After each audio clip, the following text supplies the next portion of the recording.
Please note, the following stories may contain graphic, sexually suggestive, or otherwise disturbing and or triggering content. Viewer discretion is advised.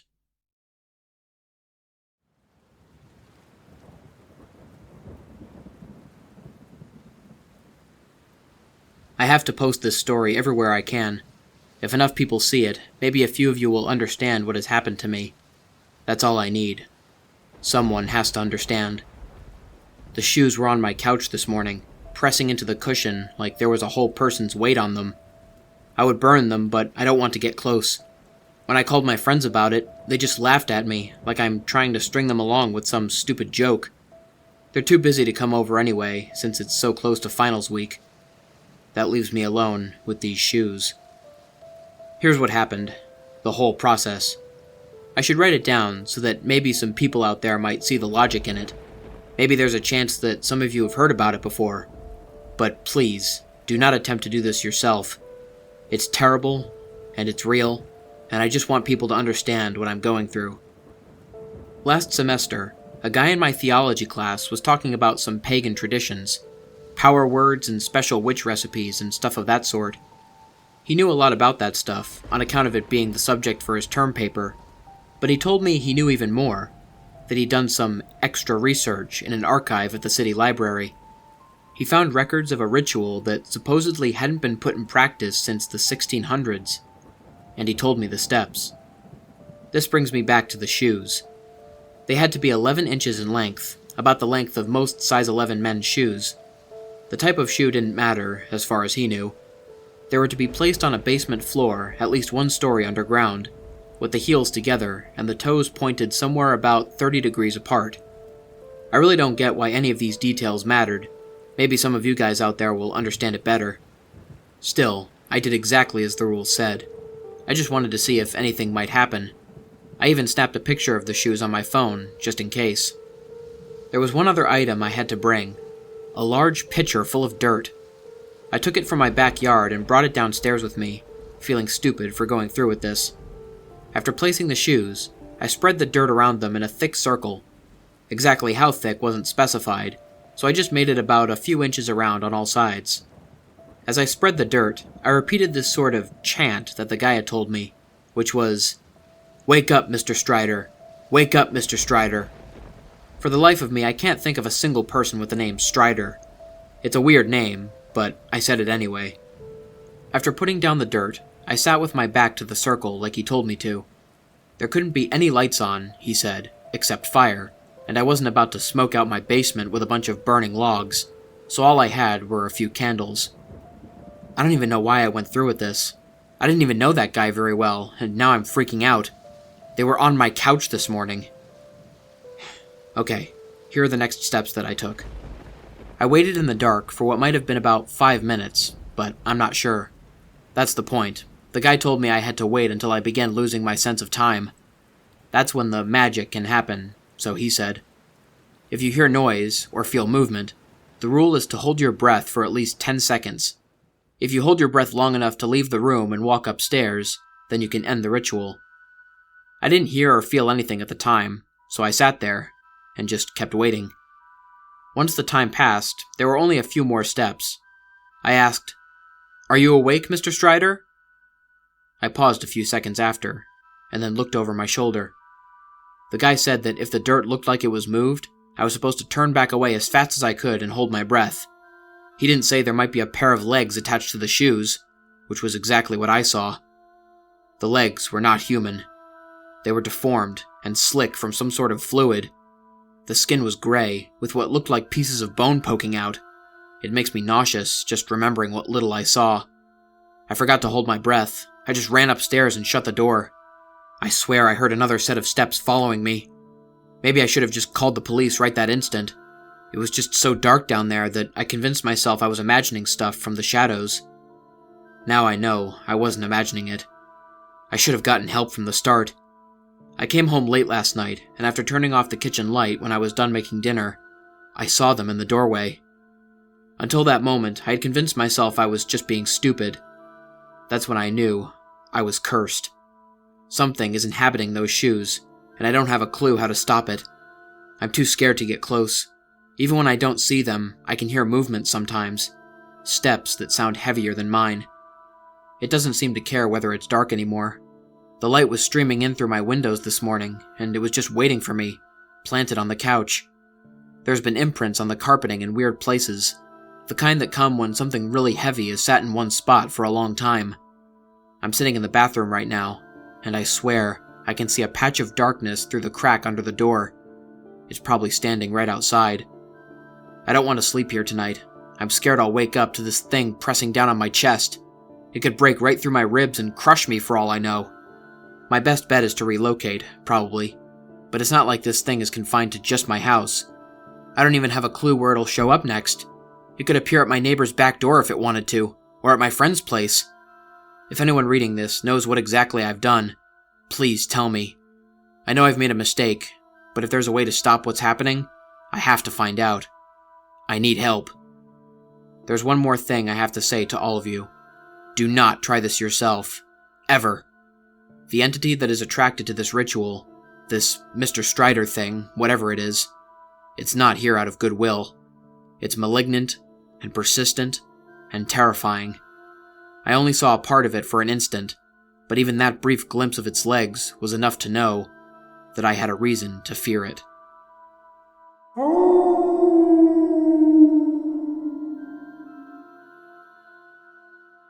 In the small, quiet town of Point Pleasant, nestled along the banks of the Ohio River, there lived a legend. Whispers in the night spoke of a mysterious creature with glowing red eyes, wings that spanned the night sky, and an aura of foreboding. Locals called it Mothman. For generations, the town's residents dismissed the tales as folklore, but in their hearts they knew there was something more. It was in the autumn of 1996 when the sightings began in earnest. Terrified witnesses swore they saw a towering figure, wings outstretched, hovering over the old abandoned factory on the outskirts of town. Among the skeptics was Sarah, a level-headed journalist with a penchant for uncovering the truth. She had heard the stories, but scoffed at the notion of a supernatural entity lurking in the woods. Nevertheless, when her editor assigned her to investigate the Mothman sightings, she couldn't resist the opportunity for a sensational story. Armed with a camera and a notebook, Sarah ventured into the shadows of Point Pleasant. She interviewed locals who spoke of the creature in hushed tones, their eyes wide with fear and wonder. She visited the old factory, now a dark silhouette against the moonlit sky, its windows like empty eyes gazing into the night. As days turned into weeks, Sarah immersed herself in the mystery. She scoured through archives, seeking any hint of a connection between the sightings and the history of Point Pleasant. Soon she stumbled upon forgotten folklore and ancient legends, tales of guardian spirits and omens. The nights grew colder, the air thick with anticipation. Sarah's skepticism waned, replaced by a gnawing curiosity that demanded answers. She staked out the factory, her camera trained on the empty windows, hoping for a glimpse of the elusive Mothman. Then, one fateful evening, it happened. A gust of wind ruffled her hair as a shadow darkened the sky.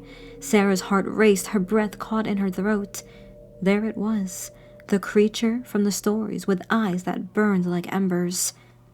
The Mothman hovered in the moonlight, its wings casting an eerie shadow on the ground.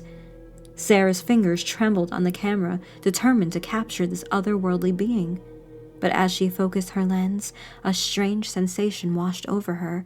It was as if the Mothman was looking not at the lens, but into her soul. In that moment, time seemed to stand still. The night air hummed with an unspoken connection. Sarah felt a strange mixture of fear and awe, a primal understanding that transcended words. And then, as suddenly as it had appeared, the Mothman vanished, leaving Sarah alone in the darkness. She lowered her camera, her heart pounding, mind racing. She knew she had witnessed something extraordinary, something beyond the realm of explanation. The next morning, Sarah penned her story, recounting the night's events in vivid detail. Her words painted a portrait of a creature that defied logic, a presence that resonated with the very essence of Point Pleasant. As the story spread, skeptics turned believers, and the legend of the Mothman became etched in the town's history. Sarah, forever changed by her encounter, became a guardian of the tale, preserving its mystery for generations to come. And so, in the quiet town of Point Pleasant, the legend lived on, a reminder that sometimes in the shadows of the unknown lie truths that defy the boundaries of our understanding.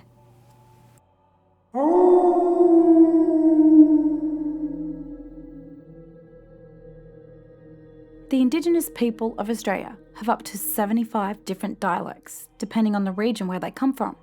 So the name of this being could be called something entirely different in the other dialects. But my local tribe called it the Kurdaitcha Man. Growing up in an outback town, you get a lot of freedom you take for granted.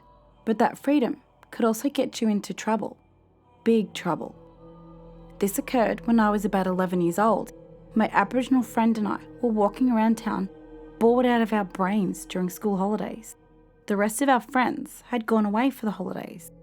So we decided to go fishing in our secret spot down by the old Aboriginal encampment, where they moved after the occupation of their land in our area, which was about 15 kilometres out of town. We headed around to the butchery to pick up some meat for Yabbies, to his house for rods and traps, and then my house for food, drinks and a shovel. We planned to dig for our worms out by the river. We got all the necessary supplies and headed out along the side of the highway. We were walking and talking and just stuffing around. When we finally got there, we headed down the sand road and came across a fence that blocked off the sacred land. There was a statue of some sort on the boundary, and my mate stopped and said a few words. He always said that his dad told him to do it, otherwise the bad spirits could see us. I told him that it was silly and skipped it. We go down the back of the camp and walk on another kilometre or so and find our spot. And there was a nice breeze blowing through all the old ghost gums. We could see the fish jumping and knew we were in for a good day. We started to dig around for worms and get to fishing. The day gets on, and it turns out that we are terrible fishermen with rods, so we abandon them and get in the water to catch them with our hands. Turns out I'm also terrible at that, but my mate ends up catching a decent sized yellow belly. So we keep it for eating and showing off, obviously. We hadn't kept an eye on the time, and before we knew it, the sun had set. My friend starts getting really nervous, saying that it's time to get out of here and that we really need to leave. I asked him why, and he says that it's really unsafe to be out there after dark. I laugh, and at that exact moment, there was a huge splash in the water behind us. But with our child bravery, we check it out and couldn't say a thing, just ripples on top of the water. We dismiss it as a big fish and start to pack up our stuff to leave. By the time we start our march back, it's pitch black and we can barely see our hands in front of us. And forgot to pack a torch, so we kind of fumble our way through the bush until our eyes adjusted. We were walking for about 20 minutes when we stopped. We can hear heavy footsteps off to our left, about 15 metres away. We strain our hearing and the footsteps stop. The bush is silent. No wind, nothing. Our eyes have adjusted to the dark, so we can kind of see where we're going, and we realise we've overshot the road by about half a kilometre, and whatever was making the footsteps was between us and the road. So we decide to push on and come out along the highway further up the road. That was a mistake. The footsteps keep persisting, sometimes closer and sometimes further away. I swear at times I could hear low mumbling. I kept saying to my friend, but he told me to shut up and don't look back. It can't see us. So I push on, my feeling getting more and more uneasy. The second we hear a loud crash come from our left on a small animal trail, we were on and my mate grabs me and pulls me off into the scrub and tells me to lay down. As we're laying there, we see a silhouette loom up to the path. It kind of has an outline of feathers on it and is extremely tall and humanoid, but sickly thin. It is going from tree to tree, not very far from us, and is looking all around, snapping its head and making a low mumbling sound as it moves. It was looking for us. It keeps moving around where we were and suddenly stops, looking back down the path, and we hear what could have been a kangaroo jump off into the bush. The being let out an unearthly scream that hurt our ears and shoots off down the path faster than anything I've ever seen. I looked to my mate and whispered to him if he had just seen what I had. But when I looked, he'd had his head in his hands the whole time. He answered, "We're not allowed to look." His cheeks were all tear-stained. He whispered, "I told you he would see you." We waited what felt like 2 hours and then bailed out of the bushes and ran the remaining distance to town, losing our fish along the way and some of our stuff. We finally made it, and every time I tried to bring it up with him, he told me to shut my mouth or it would come back. So I eventually stopped trying. I haven't been able to sleep right since.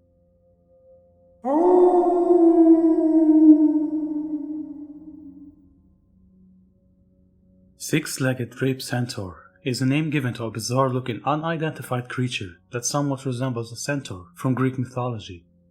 It appeared in the following eyewitness account posted by an anonymous user on November 2008. I'd like to start off by saying that I don't have a clue why I'm posting this. Maybe I'm afraid of dying or something. The events described in this story happened a month and a half ago in Shenandoah, West Virginia, although I typed this up about 2 weeks ago. I just haven't had really the guts to post this until what happened yesterday. The story starts in late September, when my family went to go visit our relatives, who invited us to celebrate one of them getting like $2,000 in some scratch-off lottery thing. They live in this really dirty part of Shenandoah that people from Charlestown, Shepherdstown, and Ranson, basically the least rednecky parts of West Virginia, like to call Squalor Hollow. It's up on the mountain, and exactly like how everyone pictures it when they hear about it.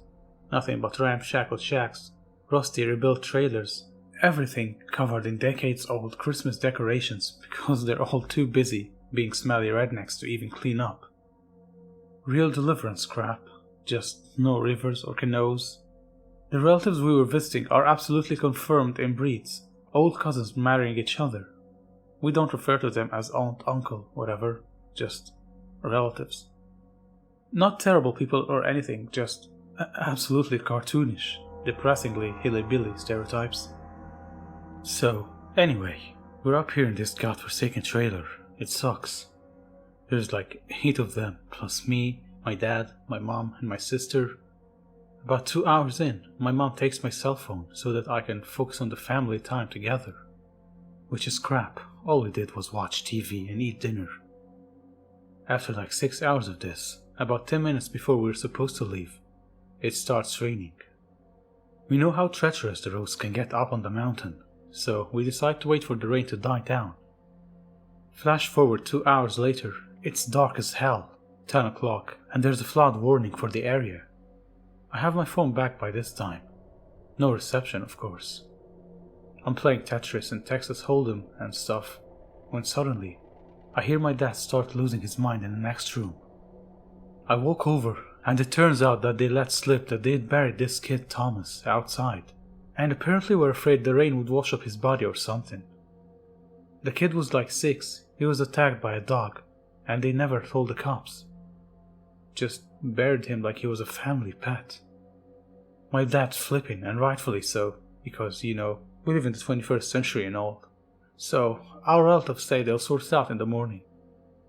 My parents tell me and my sister to stay in the same room as them during the night, and we do. None of us really suspected that they had killed Thomas or anything, since they're really peaceful. They didn't even own any guns, aside from this one old Timmy double-barrel shotgun they held on a mantle.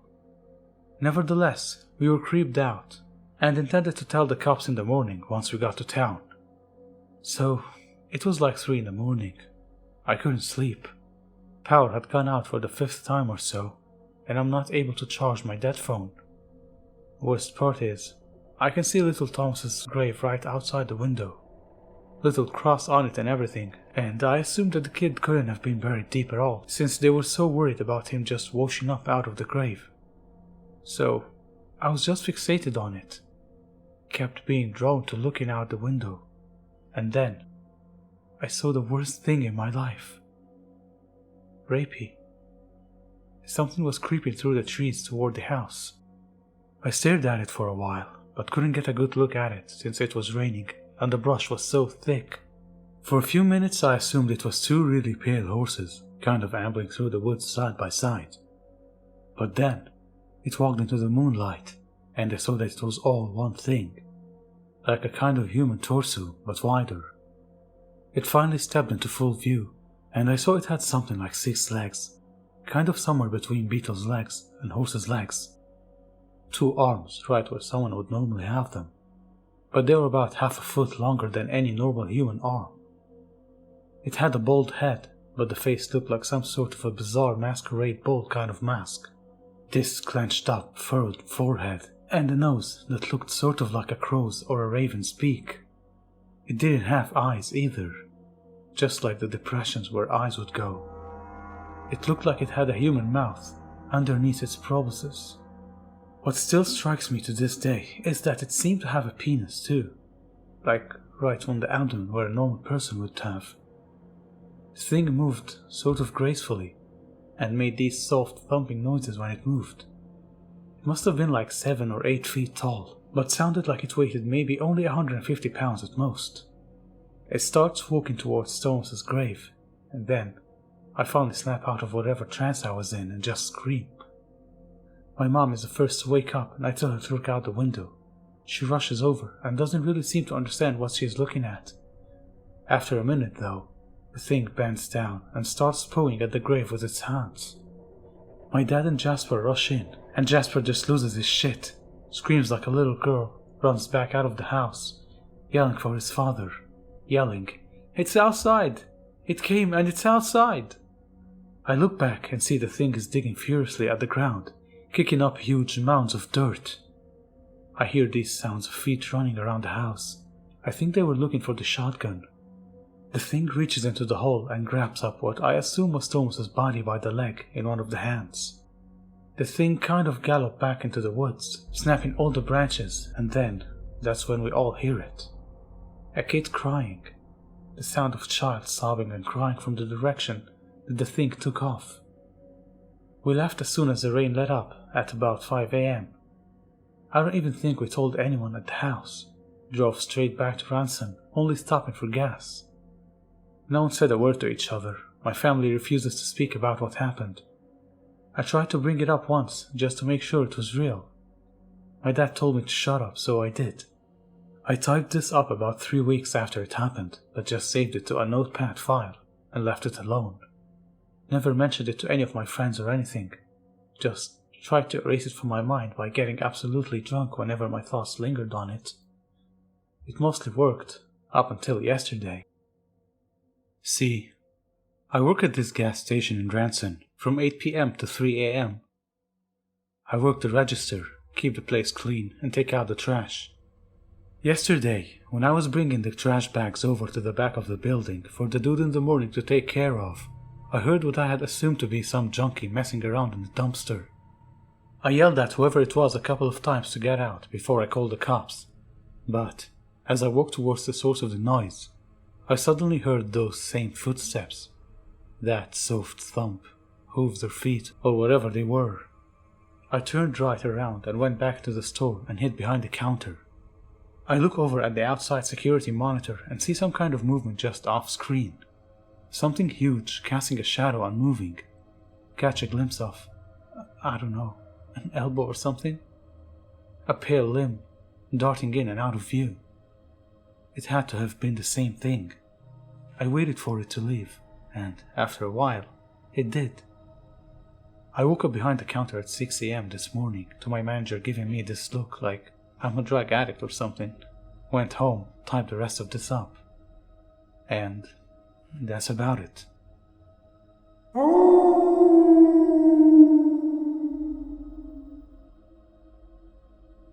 In the trenches. My grandfather, Gerald, who since passed, was a wonderful man who used to love telling stories about his childhood. Although it was easy for him to talk about his past, there was one topic that was taboo, and that was the time he served in World War II. Now, it was during one of our family get-togethers that he seemed distant. Worried, I began to pester him for answers, until finally he broke down and said, "She's coming for me." Confused, I asked, "Who's coming for you?" He paused for a moment and said, "She is." Then began telling me his story. You know that I served in World War II, right? Well, when I was 19, I was shipped off to Germany. For a guy like me, who grew up in Lancaster County, Pennsylvania, it was difficult to adjust to a foreign country. To make matters worse, I, along with hundreds of other men, were forced into trenches for long periods of time. Although I wasn't a particularly religious person, I would oftentimes find myself praying to God for the war to just end. Anyway, on one particular night, a strange woman wearing one of those old nurses' uniforms appeared out of nowhere. Puzzled, I wonder how this woman even got here. The nearest village was 5 miles away. But before I could ask, she'd already entered the trenches. We shouted at her to stop, but she wouldn't listen and continued to walk without any care in the world. Now, as the other men approached her, they began to fall, one after another, until finally she reached me. As we stood there face to face, she began to change like something right out of a nightmare. Then, without warning, she reached out her now withered hand and touched my shoulders, leaving a searing pain like that I have never felt before. Afterward, she lifted her now normal hand off my shoulder and vanished into thin air. I sat there for hours, crying and thanking God for sparing my life, but realized at that moment she might come back. So I concocted a plan. After building up some courage, the liquid kind of course, I grabbed a weapon and shot myself in the leg. They found me 2 hours later, unconscious, but alive. Eventually, I was sent back to Pennsylvania, where I met and married your Grandma Marge. Lately, though, I've been seeing this woman in my dreams. And now, after all these years, she's finally coming back for me.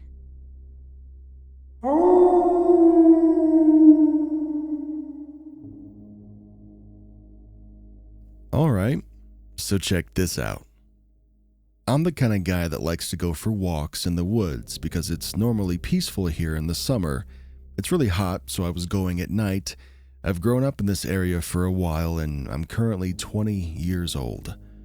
A couple nights ago, I went for a walk in the woods at night, as one does in the summer.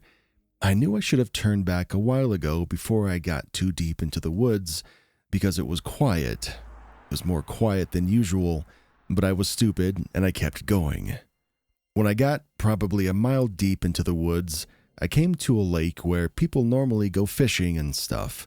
It's still eerily quiet. Not long after me getting there, I felt something watching me. I might as well have had a kitchen knife in my pocket with how large it was. Now, I did probably one of the dumbest things that I could have done, and I didn't bring a flashlight, so my only light was the moonlight, and I didn't want to leave the lake area because I couldn't see what it was that was watching me until it came crawling out of the tree line. It looked possibly like a dog man, maybe a werewolf or something else. It was furry, that's all I could say for sure, because my brain was focused on survival.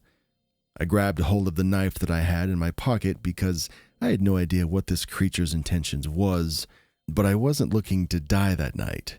Now, I was trying to get a size of it, but it was kind of hard for me to tell with it crawling, but once it stood up, it looked probably around maybe 6 or 7 feet. It was big, and it felt like it was staring right at me, so I did the only sane thing. I backed up slowly. And well, that wasn't really the smartest idea, because the moment I started backing up was the moment that it got on all fours and started running towards me.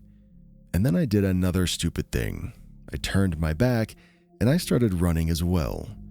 The creature was faster than me, a lot faster, so it caught up pretty quick, and now I was back in the trees, so I couldn't see a thing. But I could hear it, so I decided to stop running, which I already made myself look like prey, so now I need to make myself look like a predator, right? So I turned to face what would be attacking me, the knife in hand ready to go, and that helped me none, because it wasn't in front of me anymore. So I turned to everywhere that I heard a sound, which I think it was circling me. There could have been more than one, and I genuinely thought that I was going to die. Before I heard this loud howl, which is what led me to believe again werewolf or dogman, and I heard the sound of the creature retreating, running towards the howl. I can say for certain that I learned something that night.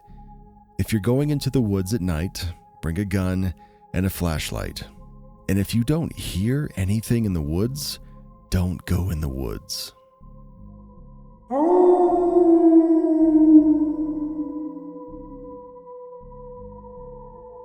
I've heard of a place out here where I live. It's on one of the back roads of the Alaska New Growth Forest in one of these valleys. They say if you drive down this road on a day when the sun is shining so brightly as to make everything appear black and white, then you might come across a girl walking along the side of the road. She is said to be easy to recognize because, whether it is summer or winter, she is always wearing a heavy wool overcoat and a set of oversized headphones, like those big skull candy headphones you could find in the stores. According to the story, if you drive up alongside her and roll down the window, you might hear her singing. The song, some people around here say, is Rezo Sirius's Gloomy Sunday. If you interrupt her, asking the question before she finishes the song, it's said that her answer will be, I can't remember. And that in the next town that you enter, you will be arrested for the kidnap and murder of this girl. However, if you were to wait for her to finish and then ask the question, being, when did it last snow? And this will be asked no matter what season it is. She will give you one of 3 possible answers. If she says, Thursday, you will continue to drive ahead as if nothing has happened. But though you will be able to see and control your actions, it will be through a thick fog, as if you were asleep. You will live out the rest of your life in this empty dream state. And when you die, your soul will be condemned to a black emptiness.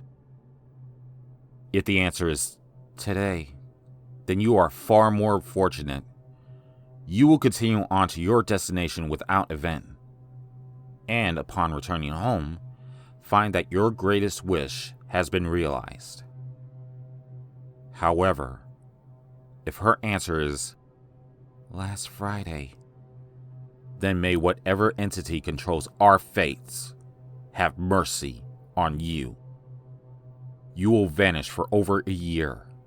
No one will have the slightest clue where you have gone, and your family, in despair, will give you up for dead. Then on a Friday, during the following year's snowmelt, your body will be found hanging from an old black spruce in one of these swamps. Your face will have been eaten away, and your body in such a state of decay that you'll only be identified by your dental records. Your spirit, however, will be trapped, forced to walk that road every day when the sun is so bright that everything seems black and white. How do I know this? I never done this myself, only heard the stories. But I also lived up here for most of my life, so I can tell you this honestly. 6 years ago, this entity was a little boy. Then, they found my sister.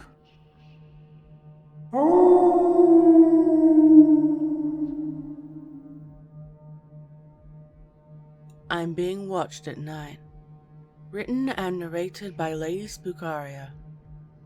I feel eyes on me whenever I get ready to sleep. I thought I was overthinking things.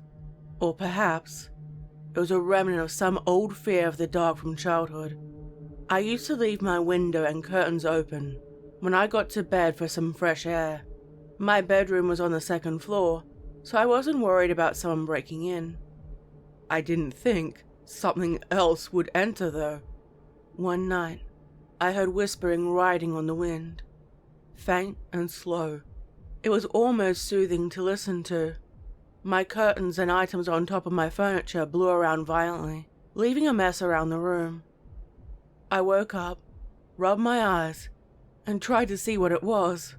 My room changed after this. It was colder, and it just didn't feel like it was mine, that it now belonged to someone else. And I was trespassing in a place that didn't belong to me. I wanted everything to go back to the way it was. Even the posters on the walls now watched me critically, coldly, as did my dolls and stuffed animals from my childhood. I thought it must have been a dream, or maybe even a sleep paralysis episode. I didn't want to give it any power over me. I decided to close my window and draw the curtains to try to feel safer. Despite this, my room was colder than usual, and I needed to use additional blankets. The heating worked, but it didn't heat up my room like it was supposed to. I'd look at the shadows of the trees swaying in the background. A part of me thought I'd see something. I never did. The feeling never relented. It always got worse at nighttime, after midnight, and especially at 3 a.m. Only when the sun came back up did it fade. It was happening for months and I did my best to ignore it. It was when I heard tapping sounds, always in 3, that I realized something was wrong. They were faint, gentle even, then gradually they got louder. It came from inside the walls themselves, and reminded me of a demanding salesman knocking on the front door, eager to make a sale. I hated hearing the sounds every night and I couldn't sleep. I tried seeking out the logical course of action. I checked the walls for termites, and asked my family if they heard any sounds that sounded strange. They mentioned that the upstairs didn't feel warm like it used to, but my parents are very analytical people. They don't believe in the paranormal, or anything remotely spooky. Instead, they refer to it all as superstition on good days, and outright lies on others. I couldn't really talk to them about it without getting an eye roll, and they would tell me it was the result of stress, not that they did anything to try to relieve it. I decided to take to the internet to try to find an answer. I posted on Reddit about it with some footage of the sounds. I received comments and DMs warning me there was a malicious spirit in my house. Some people gave me recommendations of things to do to get rid of it, and to keep myself safe, while scammers offered to cleanse it for a small fortune. A ghost? Or perhaps it was something more dangerous. The next night of knocking continued to tap in 3s, again and again. I called out, "Hello? Who are you?" into the darkness. It went silent before it became louder than ever before. It started on one side of the room, then it moved to another. Finally, it sounded like it was happening all around me. It boomed, demanding. I screamed out to ask it what it wanted from me. I heard a loud, mocking laughter, and a humanoid shadow appeared at the end of my bed. It stood over me, growing darker and more malicious. I couldn't look away. The more I looked at it, the more power it seemed to gain. My chest felt tight, my breathing rapid, and it lowered down close to me.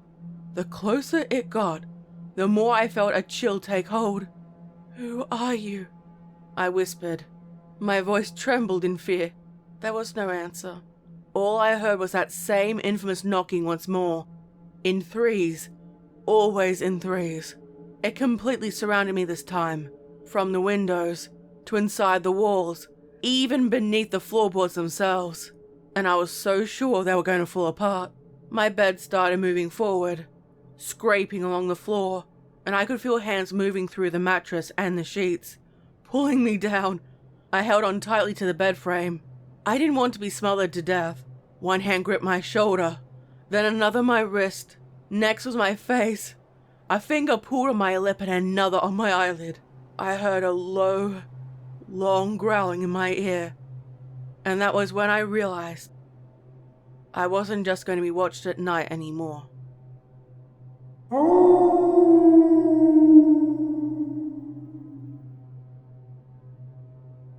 She lived deep in the forest in a tiny cottage and sold herbal remedies for a living. Folks living in the town nearby called her Bloody Mary and said she was a witch. No one dared cross the old crone for fear that their cows would go dry, their food stores rot away before winter, their children take sick with fever, or any number of terrible things that an angry witch could do to her neighbors and their children. Then the little girls in the village began to disappear, one by one. No one could find out where they had gone.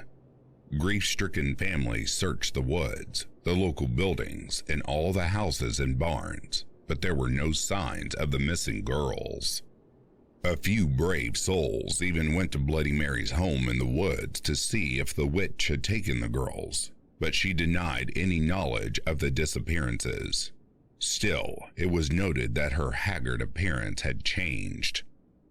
She looked younger, more attractive. The neighbors were suspicious, but they could find no proof that the witch had taken their young ones. Then came the night when the daughter of the miller rose from her bed and walked outside, following an enhanced sound no one else could hear. The miller's wife had a toothache and was sitting up in the kitchen treating the tooth with an herbal remedy when her daughter left the house. She screamed for her husband and followed the girl out of the door. The miller came running in his nightshirt. Together, they tried to restrain the girl, but she kept breaking away from them and heading out of town. The desperate cries of the miller and his wife woke the neighbors. They came to assist the frantic couple. Suddenly, a sharp-eyed farmer gave a shout and pointed towards a strange light at the edge of the woods. A few townsmen followed him out into the field and saw Bloody Mary standing beside a large oak tree, holding a magic wand that was pointed towards the miller's house. She was glowing with an unearthly light as she set her evil spell upon the miller's daughter. The townsmen grabbed their guns and their pitchforks and ran towards the witch. When she heard the commotion, Bloody Mary broke off her spell and fled back into the woods. The far-sighted farmer had loaded his gun with silver bullets just in case the witch ever came after his daughter. Now he took aim and shot at her. The bullet hit Bloody Mary in the hip and she fell to the ground. The angry townsmen leapt upon her and carried her back into the field, where they built a huge bonfire and burned her at the stake. As she burned, Bloody Mary screamed a curse at the villagers. If anyone mentioned her name aloud before a mirror, she would send her spirit to revenge herself upon them for her terrible death. When she was dead, the villagers went to the house into the woods and found the unmarked graves of the little girls the evil witch had murdered. She had used their blood to make her young again. From that day to this, anyone foolish enough to chant Bloody Mary's name 3 times before a darkened mirror will summon the vengeful spirit of the witch. It is said that she will tear their bodies to pieces and rip their souls from their mutilated bodies. The souls of these unfortunate ones will burn in torment as Bloody Mary once was burned, and they will forever be trapped in the mirror.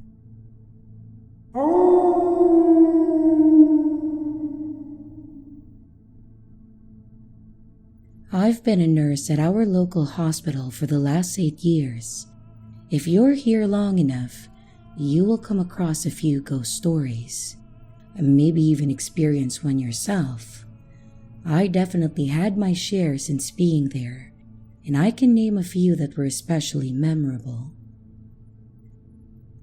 I will start by saying that it doesn't help that the hospital used to be an orphanage many years ago as well. So, the main one we hear about is the children of death.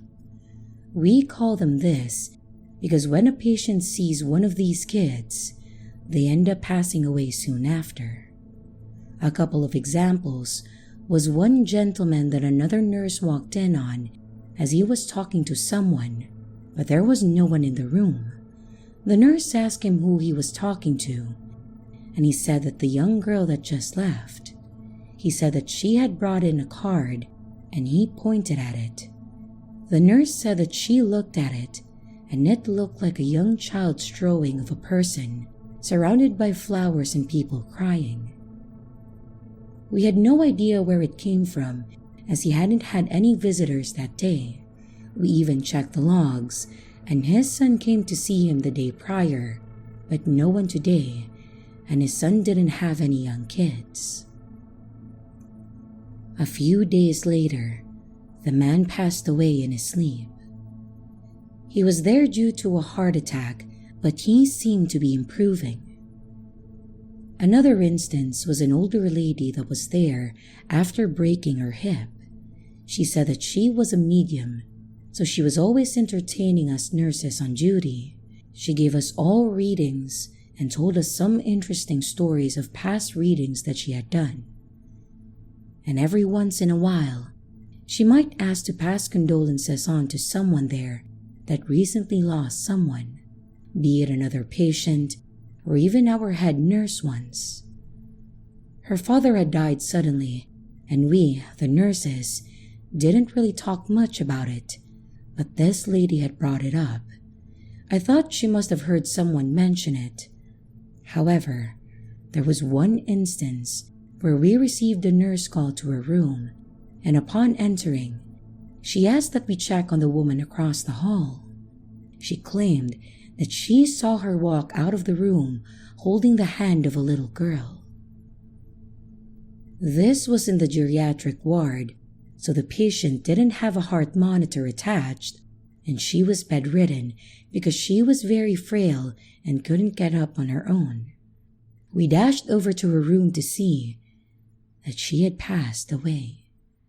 We were shocked because while we were expecting that she would pass soon, we had no idea when, nor did we know how this other patient would have known. She couldn't have left her room, and there was no kids on this floor. So, of course, we had to go back and ask her about it. She said the lady looked spry and happy and believed that the little girl was helping her move on to the afterlife. We thought at first that maybe it was one of the children that other patients have seen, but she said that she was wearing modern clothing, a pink flowery dress with a huge flower in her hair. We thought it was a crazy situation, but we just let it go. And later on, after the older woman's daughter came in to get her mom's belongings, the medium was being wheeled back to her room by another nurse when she stopped this daughter to speak to her. After giving her condolences for her mother's passing, she brought up that she saw her as she passed over and began asking her, the daughter, about her own daughter. She started crying and was shocked that she had brought it up. Apparently, her daughter had died after being hit by a car while riding her bike a few years prior. She said that she was buried in her favorite pink floral dress with a matching flower clip. She also said that her daughter and her mom became very close, as she was her first grandkid, and when they lost her, it broke her heart. I thought maybe she recognized this woman from the news or something, but how could she have known what she was wearing when she was buried? I don't believe in mediums, but the fact that the little girl that this woman appeared to be walking out of the room with matched her granddaughter, made me a little less skeptical.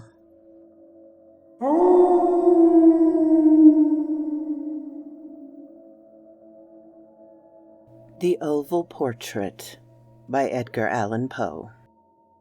Read by Madame Raven.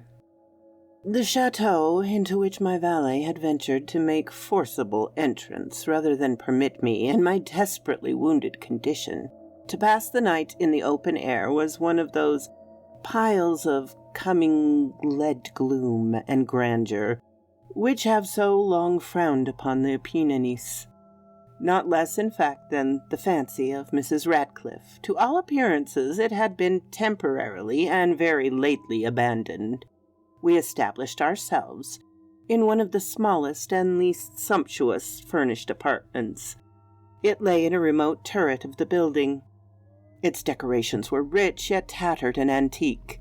Its walls were hung with tapestry and bedecked with manifold and multiformed armorial trophies, together with an unusually great number of very spirited modern paintings in frames of rich golden arabesque. In these paintings, which depended from the walls not only in their main surfaces, but in very many nooks, which the bizarre architecture of the chateau rendered necessary.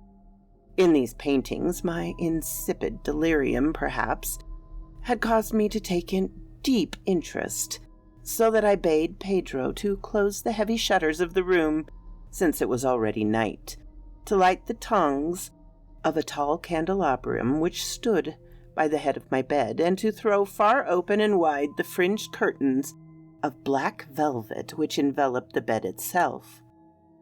I wished all this done that I might resign myself, if not to sleep, at least alternately to contemplation of these pictures, and the perusal of a small volume which had been found upon the pillow, which purportedly to criticize and describe them. Long, long I read, and devoutly I gazed. Rapidly and gloriously the hours flew by, and the deep midnight came. The position of the candelabrum displeased me, and, outreaching my hand with difficulty, rather than disturb my slumbering valet, I placed it so as to throw its rays more fully upon the book. But the action produced an effect altogether unanticipated. The rays of the numerous candles, for there were many, now fell within a niche of the room which had hitherto been thrown into deep shade by one of the bedposts. I thus saw, in vivid light, a picture all unnoticed before. It was the portrait of a young girl, just ripening into womanhood.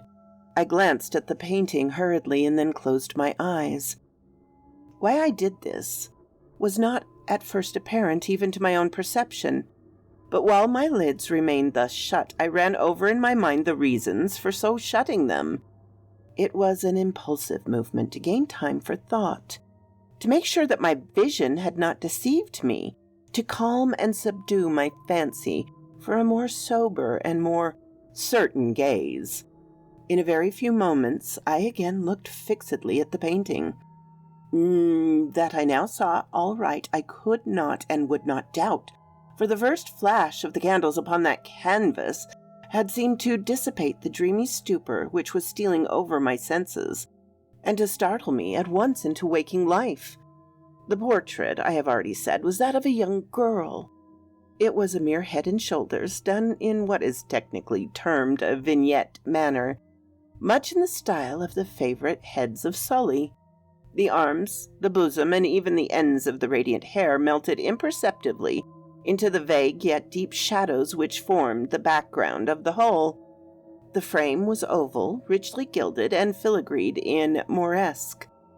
A thing of art, nothing could be more admirable than the painting itself. But it could have been neither the execution of the work nor the immortal beauty of the countenance, which had so suddenly and so vehemently moved me. Least of all could it have been that my fancy, shaken from its half-slumber, had mistaken the head for that of a living person. I saw at once that peculiarities of the design of the vignette and of the frame must have instantly dispelled such an idea, must have prevented even its momentary entertainment. Thinking earnestly upon these points, I remained for an hour perhaps, half sitting, half reclining with my vision riveted upon the portrait. At length, satisfied with the true secret of its effects, I fell back within the bed.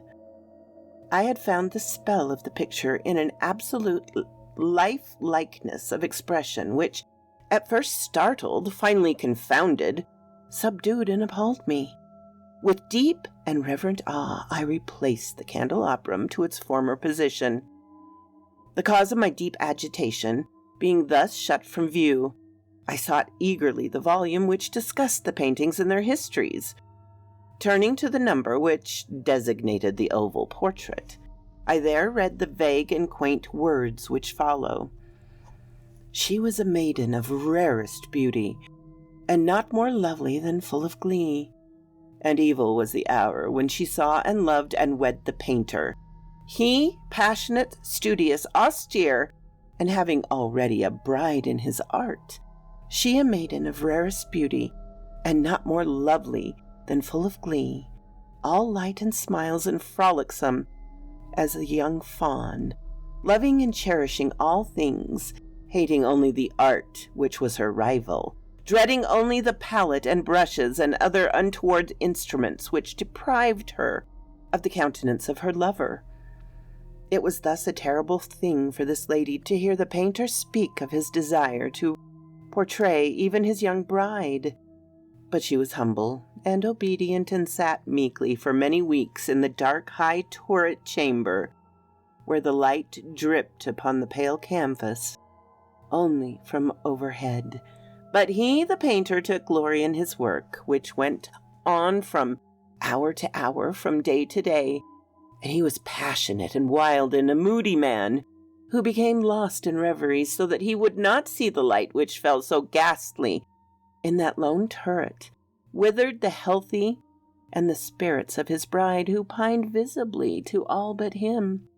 Yet she smiled on and still on uncomplainingly, because she saw that the painter, who had high renown, took a fervent and burning pleasure in his task, and wrought day and night to depict her, who so loved him, yet who grew daily more dispirited and weak.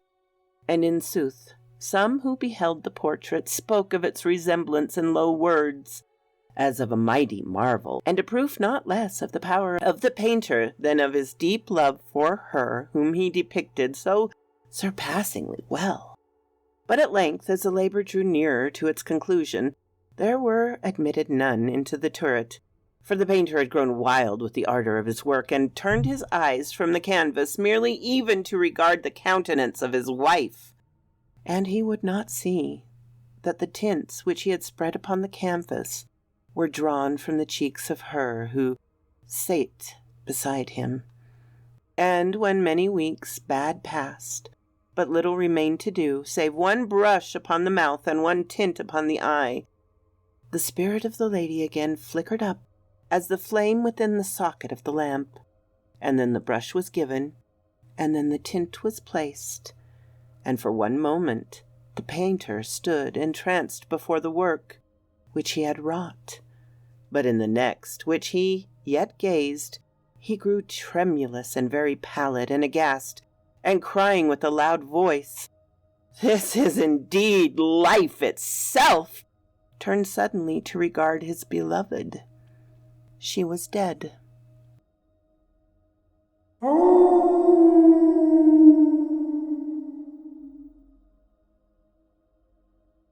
Annabelle was the focus of a case that famed paranormal investigators Ed and Lorraine Warren took place in during the early 1970s, and is highlighted in the book Demonologist.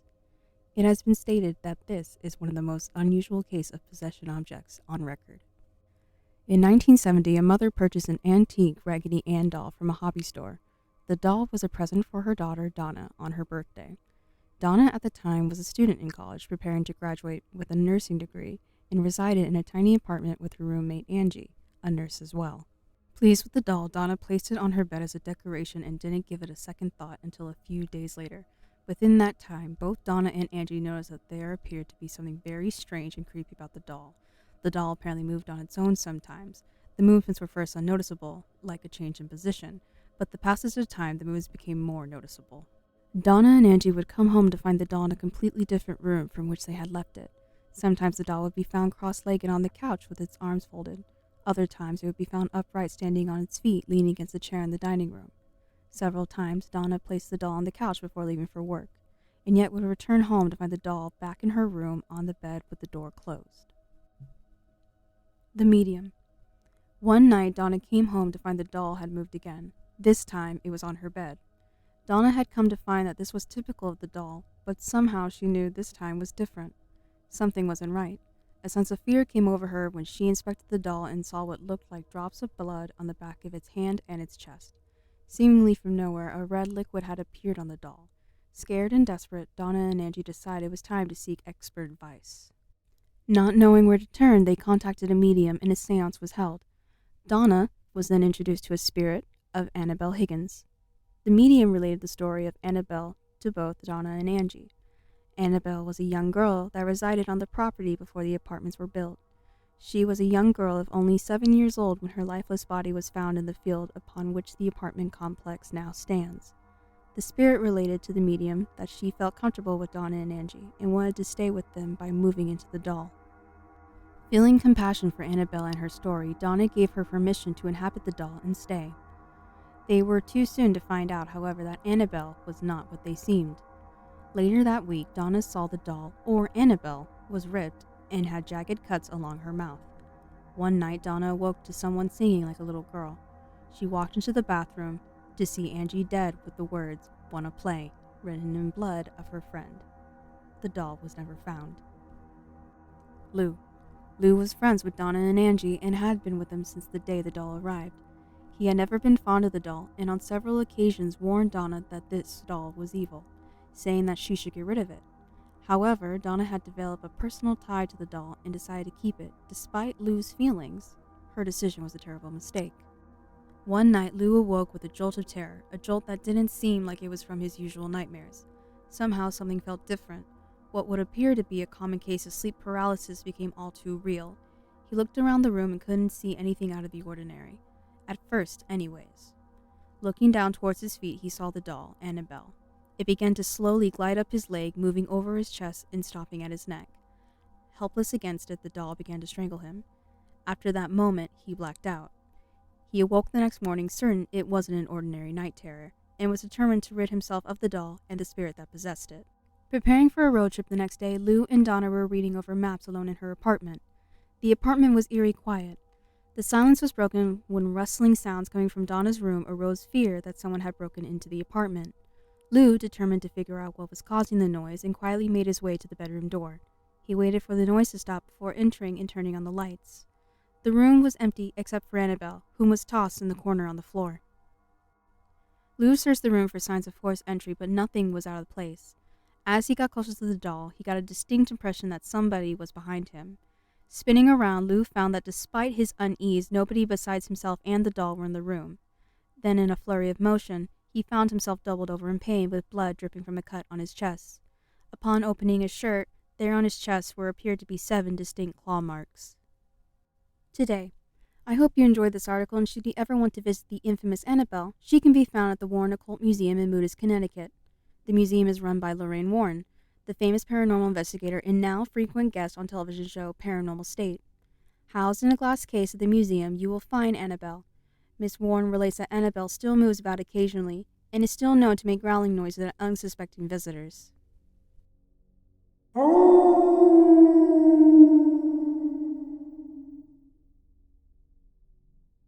Shadow in the Tree Line by Dig Tac Bro. This is a cross post from another forum because I feel like it's paranormal, but I'm not entirely sure. The other Reddit page I posted to said no paranormal stories, so I just wanted to be on the safe side. This might end up being a long story, but I want to be as detailed as possible. I work for my city's water department. My everyday job consists of repairing leaks or doing new installations for businesses and homes. There are 2 parts to our water department that keeps everything running. Distribution, where I normally work, and production. Production deals with the chemical side of things. They chlorinate the water and do water sample checks. Production is also responsible for the upkeep of our water well sites and our water storage facilities, like the tall water towers you might have seen in your city. Mowing grass is one of those responsibilities. Both parts of our department are extremely understaffed right now, so we sometimes give the production guys a hand with the grass when they need it. A couple weeks ago, it was my turn, and here is where the weirdness begins.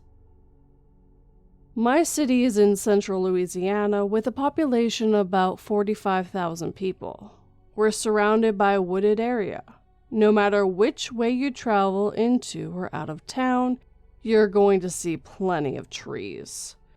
As such, a lot of our well sites are located out in the boonies. Most of our city trucks are four-wheel drive with mud grip because it's needed more often than not. I had the foresight to cut that day. I headed out just before sunrise to the one at the end of the long dirt road, where if trouble strikes, your phone better be charged because no one is going to be able to hear you yell for help.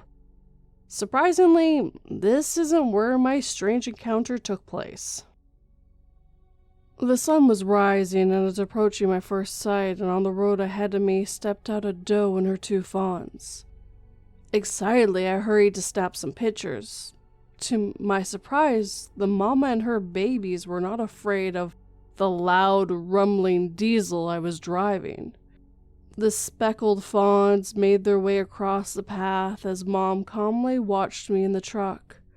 Once the babies were safely across, she looked back the way she came, and then joined the little ones in the tree line on the opposite side of the road. I breezed through my mowing, loaded the equipment back onto the trailer, and texted my mom the picture of the deer as I head back into town. My mom messaged me back saying, "I've read that deer are an omen of good fortune. Looks like you're going to have a great day. Be safe. I love you." And I did have a great day. I knocked out the next 2 sites without issue and everything was going smoothly, until I reached the gates of the last place I had to mow. McKeithen site is the biggest one we have that's closer to town. It's about the size of a football field. It's not in the middle of nowhere, but it's on the outskirts of the city. There's normally plenty of traffic that travels the road there, so there's really no feeling of seclusion, even though it's surrounded by thick woods on 3 sides. I've cut this spot plenty of times, but that day felt different. I pulled the truck through and hopped out to lock the gate behind me. Immediately, I felt like I needed to get back in the truck as quickly as possible. I made my way down the driveway to park near the tower like I have done many times before. But after I parked and killed the truck, everything felt heavy and silent. I don't know how long I sat until I was able to will myself to open the door and get out. Instantly, I felt eyes on me. The feeling was coming from the back right corner of the field outside the fence, just in the tree line where the pommet bushes grow. I calmed my nerves and reminded myself that I was surrounded by an 8-foot inclinable fence with the gate locked. Yeah, if someone had a gun, then they could have shot me if they wanted to, but they weren't going to actually get to me. If the barbed wire at the top of the fence didn't get them, a face full of weed-eater string blades would. I jumped on the 0 turn and took off mowing, keeping an eye on the back corner during every pass. After about 2 hours, it took multiple runs due to overgrowth, I had an entire front mowed and it was time to hit the back by the creepy corner. I was about to head that way, but the mower blades wouldn't engage. I had to take the covers off, pull the grass out of the belts, and rip grass out of the under of the deck. I had to grease the pulleys and do all sorts of troubleshooting. I finally got the blades to go, but then the gas light came on. I didn't realize it until later, but it felt like something was doing everything it could to keep me from going to that part of the lot. I finally got everything up and running and mowed the back as quickly as possible, doing everything I could to keep a sight on that fence. I finally got done and loaded the mower. I still had to do a little bit of weed eating around the area, but when the weed eater wouldn't start, I knew it was time to go. I hadn't had an issue with it all day, but it was the last hint that I needed to get out of there. After pulling out of the gate and locking it behind me, I turned out onto the highway to head home, but not before looking at the back corner one last time. That's when I finally saw it. The unmistakable shadow of a figure standing in the palmetts. It wasn't trying to hide or make itself unseen. It was there. Being at a safe distance from it, I stopped and watched. It moved to the side as if it was bending to try to see me better at the road. It had no distinguishing features, no hair, no clothes, just a person-shaped mass. I decided I had to get as far from there as I could. The thought that I had been so close to it for so long and never saw it sent chills to my core. I called my mom later that night and told her what had happened. She told me that she did some more reading about seeing the deer and learned that they are a sign of protection. Some people believe that a deer means that a higher power is watching over you. After my mom told me that, I couldn't help but think, what if I had not seen the deer that morning? Would I have even seen the shadow? Would it have been able to do something to me? Why did it choose to show itself to me? Is it something about me, or is it tied to that part of the woods? My mom texted me even later that night. She was sitting out on her back step in my old little hometown when she heard some rustling near the storage shed. She shone her phone light into the dark, and what stands there but a deer? Deer never come into the backyard before, but that night a large deer stood tall, staring back at my mom. She told me she felt like it was there to say, "It's okay, he's safe, don't worry, we got him." Y'all, I feel so dumb for not thinking of this before. There has been a lot of land clearing in the area over the last few months. I'm not sure if someone has bought the property that surrounds the site, but a lot of trees have been cut down. Maybe the shadow is tied to the forest. Maybe it saw me mowing the grass and thought I had something to do with the deforestation going on. Do you think this is a stretch?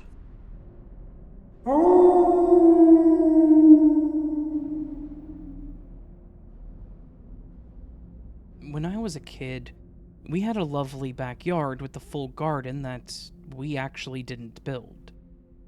It was all built by the previous homeowner, who had supposedly passed away in the house. My parents kept it all intact. They never really did anything extra with it. They just left what the previous owner had planted and just let it do what it naturally did. It was actually quite pretty, and even being left to its own devices, it would end up being the loveliest little flower bed. To add to this, the previous owner had installed a clothesline around the flower bed, and my mom was old-fashioned, so she believed that sun-dried clothing smelled fresher and felt crisper. One day she asked me to go hang the laundry outside. Normally, this was a chore, but I didn't really mind it. It was almost meditative, so I kind of enjoyed it. But on this day, for some reason, when I stepped outside with the basket of damp clothing, I stopped. I don't mean that I just stopped walking. I mean that I literally froze, unable to move. I got hit with this intense fear, this strange and paralyzing feeling of unease. It was overwhelming. So overwhelming that I almost started to feel like I was going to cry. I tried to keep going, I tried to take a step forward, but I literally couldn't. I was trying to think logically, looking around for a person in the yard that was maybe watching me, thinking about whether or not I'd watched a scary movie or read something that had me in an anxiety attack. Look, I was like 12, so I was just trying to piece together why I was feeling like I was freaking out in the backyard that I had spent countless hours in. At some point, my mother must have realized that I was acting strangely, and just standing there in the yard and staring at nothing in particular, when she had asked me to take care of the laundry. I heard the back door open, and I heard her stepping toward me, and then heard her say, "Hey, Melody, what's wrong? Why are you..." Then she just stopped when she got next to me. I glanced over at her, and I watched as the color drained from her face and her eyes got wide. She felt it too. I remember just looking at the garden, looking for whatever it was that was causing this and asking, "What's going on, Mom?" To which she said, "I don't know. Let's go back inside." She grabbed my arm and pulled me back into the house. We got back inside, and she just stood there staring at that flower bed, looking terrified. I asked her if there was something out there, and she just shook her head, saying that she didn't know. I asked her if she felt what I felt, and she told me that she felt something, but she didn't know what it was. She ended up just throwing the clothes in the dryer, and we didn't talk about it after that. She didn't even mention it to my dad. So, what the hell was that? We never spoke about it at all after that day, but I've obviously never forgotten it. My mom didn't hang the clothing on the line for a couple of months after this, and I think that whatever that feeling was the reason. I know that there was nothing physical there. It wasn't like a creep in our yard or some kind of animal or something. It was just our normal backyard, complete with the pretty flowers in the back, so why were we so freaked out? In the end, I'm chalking this up to something paranormal, because it was not normal. I don't know if it was some spirit in the garden or some weird messed up shared hallucination, but it was horrifying, and definitely something beyond our understanding.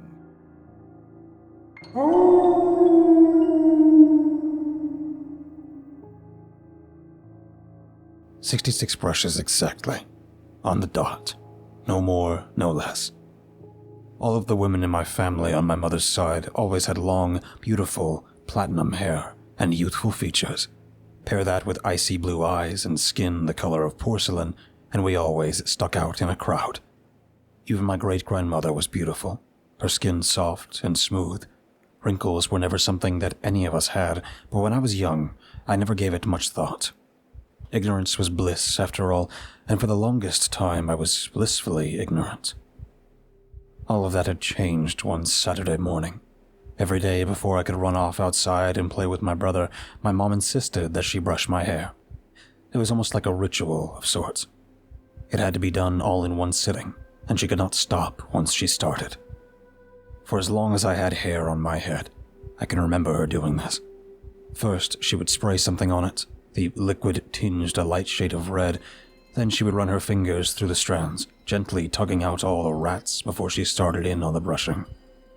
Sometimes I squirmed in my seat, whining about how hard she was tugging the brush through my hair, and other times I would just give up, slumping down in the chair as she worked through my platinum tresses. "Can we please do this later?" I whined, my bottom lip jutting out as I begged, crossing my arms and slinking down in the chair. "Like it or not, it needs to be done." Her words were final. No room for arguments, but I was always one to push. "But why?" I grumbled, staring up at her in the mirror, her own platinum locks cascading around her face in a halo of waves. "Freya, please. I know you don't understand now, but you will when you're older." Her hands rested themselves on my shoulders, trying to reassure me that she would tell me when the time was right. But I was young and impatient. "I'm going to be late for May's birthday party, though. Can't we just..." "No." Her voice was stern. "But why?" I groaned, my eyes drifting to her cool blue ones that were currently looking anywhere but at me. "Because I'm your mother, and I need you to trust that I know what's best for you. This hairbrushing that you hate so much is something that has to be done. It's a tradition that's been passed down for ages, and it's something that we must continue to do if we want to live a normal life. My eyes narrowed as my shoulders slumped as I eased back into the chair, allowing my mom to once again work her fingers back through my hair. And what happens if we don't brush it? What's so abnormal about us? With a quick spritz of the red-colored spray, she ignored my comment and started continuing as she brushed. 1, 2, 3, 4, 5. What happens? I asked, my legs swinging back and forth in the chair. 6, 7, 8. Mom, come on. It can't be that bad, I murmured, wiggling in my seat. Please sit still, she chastised. You're going to make me lose count. Anger simmered deep within me. I knew that she was probably making all of this up because she just wanted any reason to get me to behave. I was born at night, but it wasn't last night, I thought to myself. Before she could even get to 15, I reached up and plucked the brush from her hands, throwing it across the room. My eyes met hers in the mirror, a smug grin tugging at my lips. I guess you have to tell me what happens now, don't you? I had never seen my mother as terrified as she looked right then. But the second those words left my lips, her hands shook and her eyes widened as she staggered away from me. Fear coursed through me the second I had realized why. A strange, crawling sensation began to scatter across my scalp. Small, black insects parading along my hairline and feasting on the flesh of my head. They built up like a crust, a moving, writhing, wriggling mess caked along the front of my hair and clinging to my bangs, snapping them with sharpened teeth. A cry broke from my lips, and I fell from the chair, my hands flying to my hair, desperately trying to shake off the bugs. Strangled, blood-curdling screams erupted from my throat as I rolled around on the floor. My mother quickly grabbed the brush and feverishly running it through my hair, yelling the numbers aloud as she continued. Thick, red rivulets of blood dripped down the sides of my face, staining my skin with the consequences of my actions. Tears blurred my vision as she counted, my lips trembling as she ripped the brush quickly through my hair, strands of it falling to the floor. 55, 56, 57, 58. She counted, her voice wavering. The second she reached 66, an audibly loud sigh of relief left her lips. The brush clattered to the ground. Black specks fell from my hair like ash. The bugs lying in a defeated heap on the floor around me. My hands desperately reached for the strands of platinum laying on the ground, my eyes meeting those of my mother's. When she handed me the mirror and I looked at my reflection, I nearly started bawling all over again. My beautiful platinum hair had been stained red, and a couple of chunks were missing.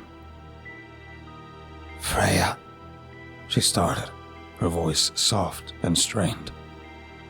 You must do as I say. For the rest of your life, you will brush your hair 66 times a day, or there will be consequences. But why 66? I asked, my hands shaking and my breathing ragged. Because, my dear, it is tradition. Her voice cracked and her brows furrowed. We must pay homage to these 66 women who die every year to keep us young and beautiful. Their blood is on our hands. What do you mean? I asked, my eyes searching hers, confusion paralyzing me in place. There's a price to pay for beauty, and when we disobey those that give it to us, the consequence is severe. Her hands gently tucked a strand of hair behind my ears as she looked at the two of us in the mirror. Our bodies are riddled with parasites. Her eyes dropped to the small black specks littering the floor. The second we forget that we are but vessels, slaves to this. Her voice trailed off, hauntingly blue eyes connecting with mine. As you very clearly witnessed, our bodies will not hesitate to remind us of that. With a sigh, she picked a stray bug from my hair and said, because beauty is only skin deep, but traditions and curses are buried much deeper.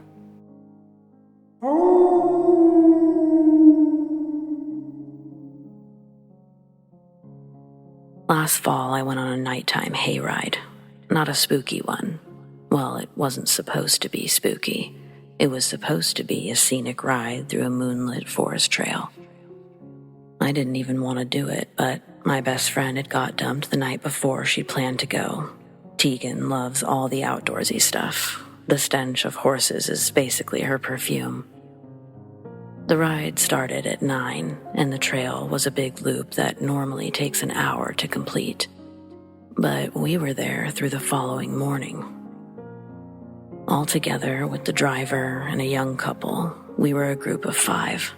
Everything was completely normal for the first leg of the trip, but a few minutes before we arrived at the halfway marker, the guy across from me noted that the forest sounds had suddenly gone silent. There were no birds, no bugs, no rustling trees, nothing beyond the horses clomping in the squeaky wagon. I probably wouldn't have noticed it on my own, but once you do notice, there's no ignoring it. It takes a vast, heavy silence to cover an area that large. No one spoke again until we actually arrived at the halfway point. We were only stopping for a few minutes. There was a little bench for anyone who wanted to take pictures or just look around, and a bathroom. But as we started to climb back into the wagon, that strange, eerie silence was broken by a high-pitched scream. Both of the horses suddenly went crazy. The driver was just as shocked by their behavior as everyone else. He assured us that the scream had only been a bobcat, something that the horses heard on a regular basis. After several minutes of trying to calm the horses, they finally began to settle down, but the driver didn't want to risk an accident. Instead, he called his son to come get us in a pickup, and after giving us the update, he stepped away to make a second call. It was during that time that the rest of us heard a muffled cry from deeper in the forest. It was different from the bobcat scream. This was more akin to someone shouting for help with their mouth gagged. The 4 of us stared into the dark forest without moving for what felt like several minutes, until Tegan called out, "Hello? Is anyone there? Do you need help? Hello? Anyone there? Help!" The reply was instant, and though garbled, it was clearly a woman's voice. She sounded desperate, as if she'd been struggling against someone or something. I was getting ready to call 911 when the guy who sat across from me suddenly darted into the woods. His girlfriend called after him, but he didn't even spare a glance back. We heard him call out to the woman just once more, and then we never heard from either of them again. The driver noticed the commotion at the same time that his son was pulling up, and I'll never forget the look of sheer terror on his face as we explained the situation. We wanted to search the woods ourselves, but he wouldn't hear of it. He just said that it was too dangerous to go into that part of the forest after dark. Even search and rescue wouldn't come out until the next morning. But they never found any sign of that poor guy. I just don't understand so many things that happened that night.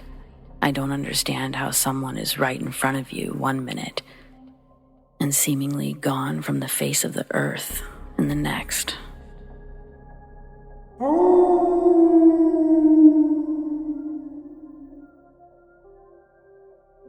1960, Alexandru Sift, a well-known scientist, traveled to the forest of Hoia Basai, located in eastern Romania.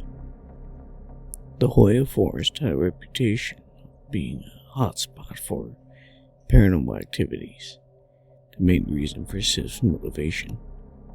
He wrote many notes about his experiences there, but many were found burned upon his death in 1993. The notes that survived detailed his experiments on the forest with test subjects, and every one of his notes he ended by saying, Knowledge is harmful. Ignorance is bliss. 10 years later, the Romanian government developed an interest in a few notes that had survived, so they sought to recreate his experiments. 3 men were volunteered for it. They were told that this was simply to see how an average person would manage to travel in a foreign territory, only using a compass and a source of light. Of course, they were lies, as no seaman would volunteer if they knew what truly awaited them. They were also told that there would be a substantial reward if they would succeed after all. The first test subject was brought by helicopter to the west zone of the forest at midnight. He carried with him a backpack, water, food, a compass, and an old oil lantern. With just enough oil to last him till morning, he was instructed to keep moving east until he hit a road, which would lead him to a cabin where a few government agents would be awaiting him. He told him not to stop, only every 30 minutes to record any and all findings in sheets of paper. He arrived 2 a.m. He handed the paper to the agents. He was driven to a nearby city where he was handed the reward. In his sheets reads the following: 12:30. I stopped at a nearby creek to rest and eat. Being a forest at night with only an oil lantern for a source of light has really managed to scare the hell out of me. I thought I kept seeing more shadows than there really were. 1 a.m. I stopped at a little clearing to change the oil. I swear there must have been something out there following me. I could almost be sure that it was a shadow that wasn't from a tree or maybe an animal. I don't know. 1:30 a.m. Now I'm definitely freaked out. I saw something staring me in the distance and I only managed to see its silhouette. But as soon as I got a look at it, it vanished. I'm starting to second doubt this experiment. 1:55 a.m. I'm on the road. I can see the cabin from here. The thing from before kept following me. The more I walked, the closer it got.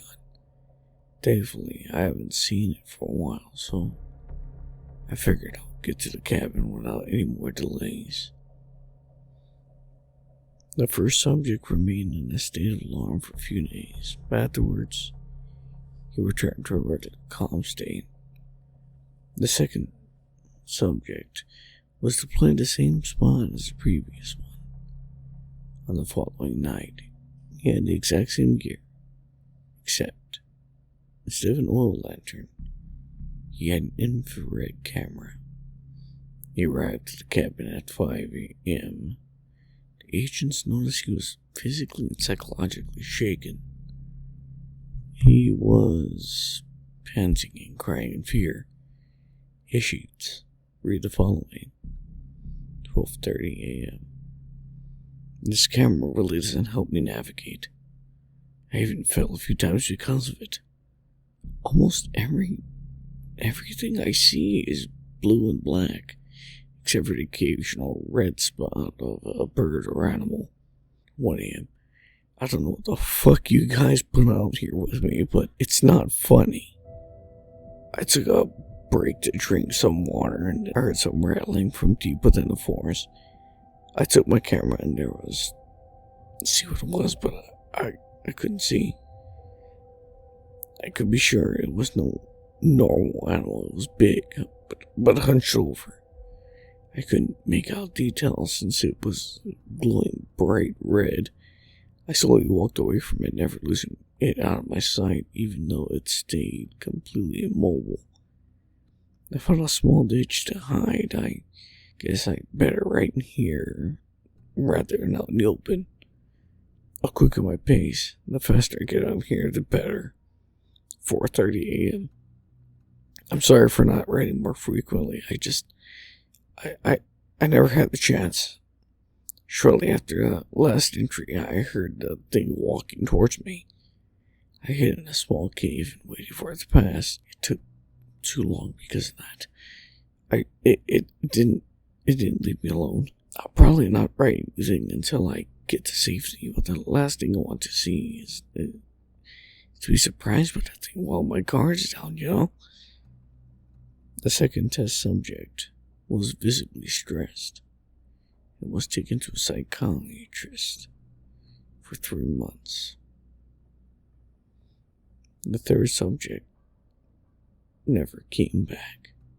He was deployed in the same spot on the next night. He had been given the same gear, except night vision camera. When the agents were leaving the shack, they noticed a worn and ragged piece of paper on their doorstep. It only had but one entry. It reads the following: 12:05. If you find this, please tell my family I love them.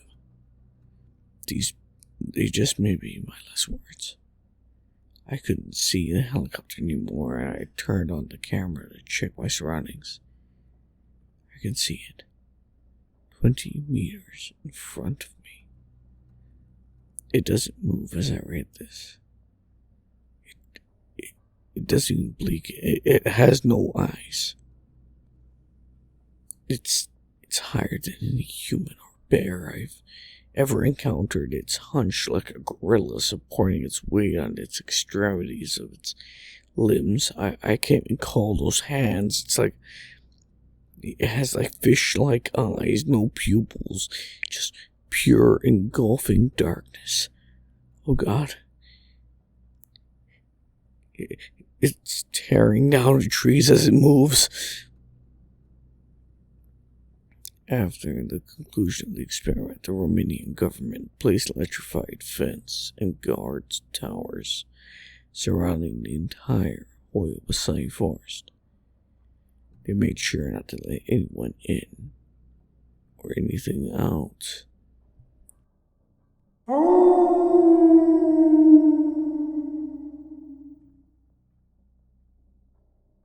I'm not usually one with a keen interest in the occult. But there's one thing I can tell you for sure. I am not a liar. And I know what I saw. I know what I went through. I experienced something eerily similar to quite a famous dark story.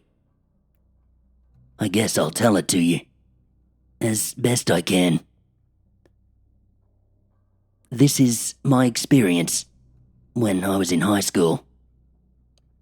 The story of going to Kisaragi Station. I had just been visiting a friend's house in another city, and it was a train ride to get back home. Until then, buses and private cars were pretty much my main means of transportation. It was one of my first times to even get on a train. I was a bit worried, being alone and not really knowing how things work. However, I was pleasantly surprised as I boarded with ease, found my seat, and relaxed for the journey home. I was playing with my phone on the train when we entered through a tunnel. When we emerged, I noticed we are still going along the road by the sea. But the surroundings, they are dim. It is only just past 5 o'clock in the summer. So how does it get so dark so soon? I look outside again. In the scenery, in the surroundings, they seem to be darker yet again, already. It's like putting a black cellophane on the window and looking through. That's how dark it looks. Even just minutes ago, it had been light outside. I look around the carriage. There are 7 people, other than me, on the train. Everyone was sleeping, with their faces down in their laps, everyone in the same pose. My head is shaking with the slight vibration as the train moves along. I'm getting a little bit scared now. It was then I received an email from my parents. Where are you now? Do you think you will arrive by 6 o'clock? I had asked my parents to pick me up at the station at 6. For the time being, I replied to them, telling them what was happening around me. I got on the train to arrive at 5:50, but the people around me, they're acting kind of weird. Everyone sleeps in the same outfit, in the same pose.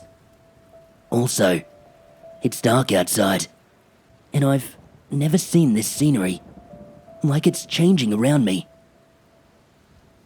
My parents reply, "Don't get off the train." This made me feel uneasy. Then another email. What do you mean by changing around you? Also, it's not dark here yet. Are you going to sleep? While I was thinking about how to reply to that email, the train began to shake slowly, loudly, and finally, it stopped. I looked out the window. It seems like I've arrived at the station, but there was no announcement. Then suddenly, the door opens with a whooshing sound. The people around me, they are still staying the same. It was creepy, and I didn't want to look at them anymore, so I looked out the car window again. There is an odd wooden station in the back. It looked very out of place. Nothing like the modern train stations scattered around Japan. It looked old, decrepit, like it's only just holding together. There was a sign in front of it. The name of the station was written, Kisaragi Station. It was a station I've never heard of. I shook my head, wondering what is going on. The next moment, I was horrified. The next station name after Kisaragi Station was Nikuni Station. The root of the myth is this. You can come and go, but it's not in this world. However, it is said that those who have passed beyond the veil are able to move freely between these two places. They say, if a living person were to come here, that could be a very dangerous situation. What should I do? Should I get off? Should I try to walk to my parents? Should I call them? Before I could decide to do anything, the door closed up again, and the train left. I sent another email to my parents, explaining what was happening. And then, out of nowhere, I hear a child's voice. I was shocked, and I looked up at the voice. A child with a parent, and they are awake. What? I looked around.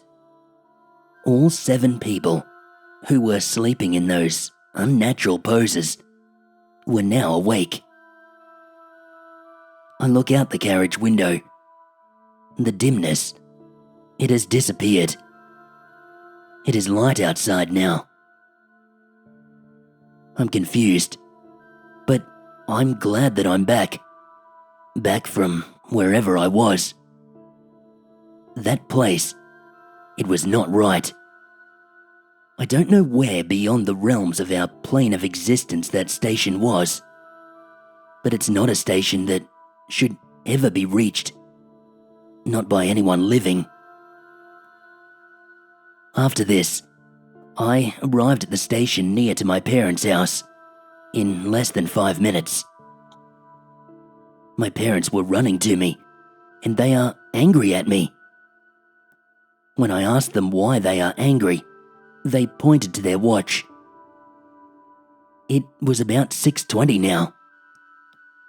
I promised I would meet them by 6 p.m, no later. That's why they were so angry. I thought about telling them what had happened to me, but I knew it was pointless. I simply apologized for being late, and I followed along.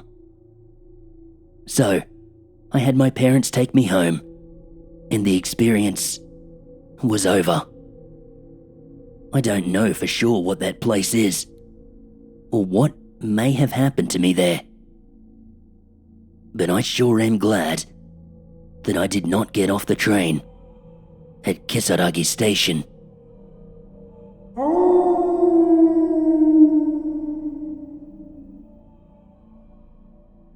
A married couple who had just returned from their honeymoon decided to buy a house. The couple were very happy because they managed to get a house for a very cheap price. It was in a nice neighborhood, close to the city, and just a short walk from a shopping center.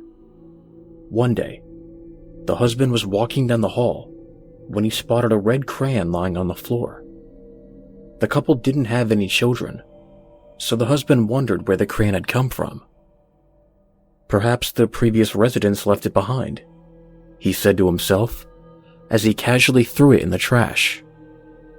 The next day, when the husband came home from work, he found yet another red crayon lying in exactly the same spot. He was very puzzled and decided to ask his wife about it. The wife grew pale in the face when he brought it up. She told him that every day since they first moved into the house, she had been finding red crayons when she was cleaning. They were always lying in the same spot, at the end of the hallway. The husband was standing in the hallway, wondering about this weird phenomenon, when he began to notice something was not quite right. The hallway was too short. He tapped on the wall at the entrance of the hallway and heard a hollow sound. Curious, he began peeling off the wallpaper, despite the protest of his wife. Behind the wallpaper, they found a pair of sliding doors. It was as if someone had carefully hidden the entrance to a closet or a small room. The husband discovered that the sliding doors had been nailed shut. He got a hammer from his toolbox and began prying out the nails one by one.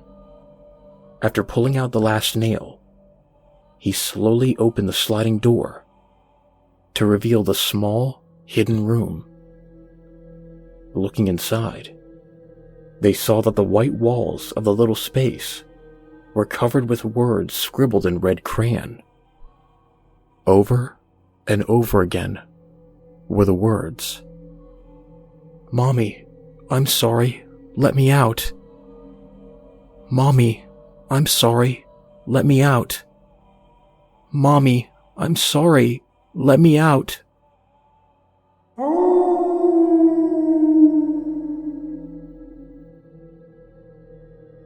I'm a 23-year-old male, and I was 15 years old when this traumatic experience happened to me.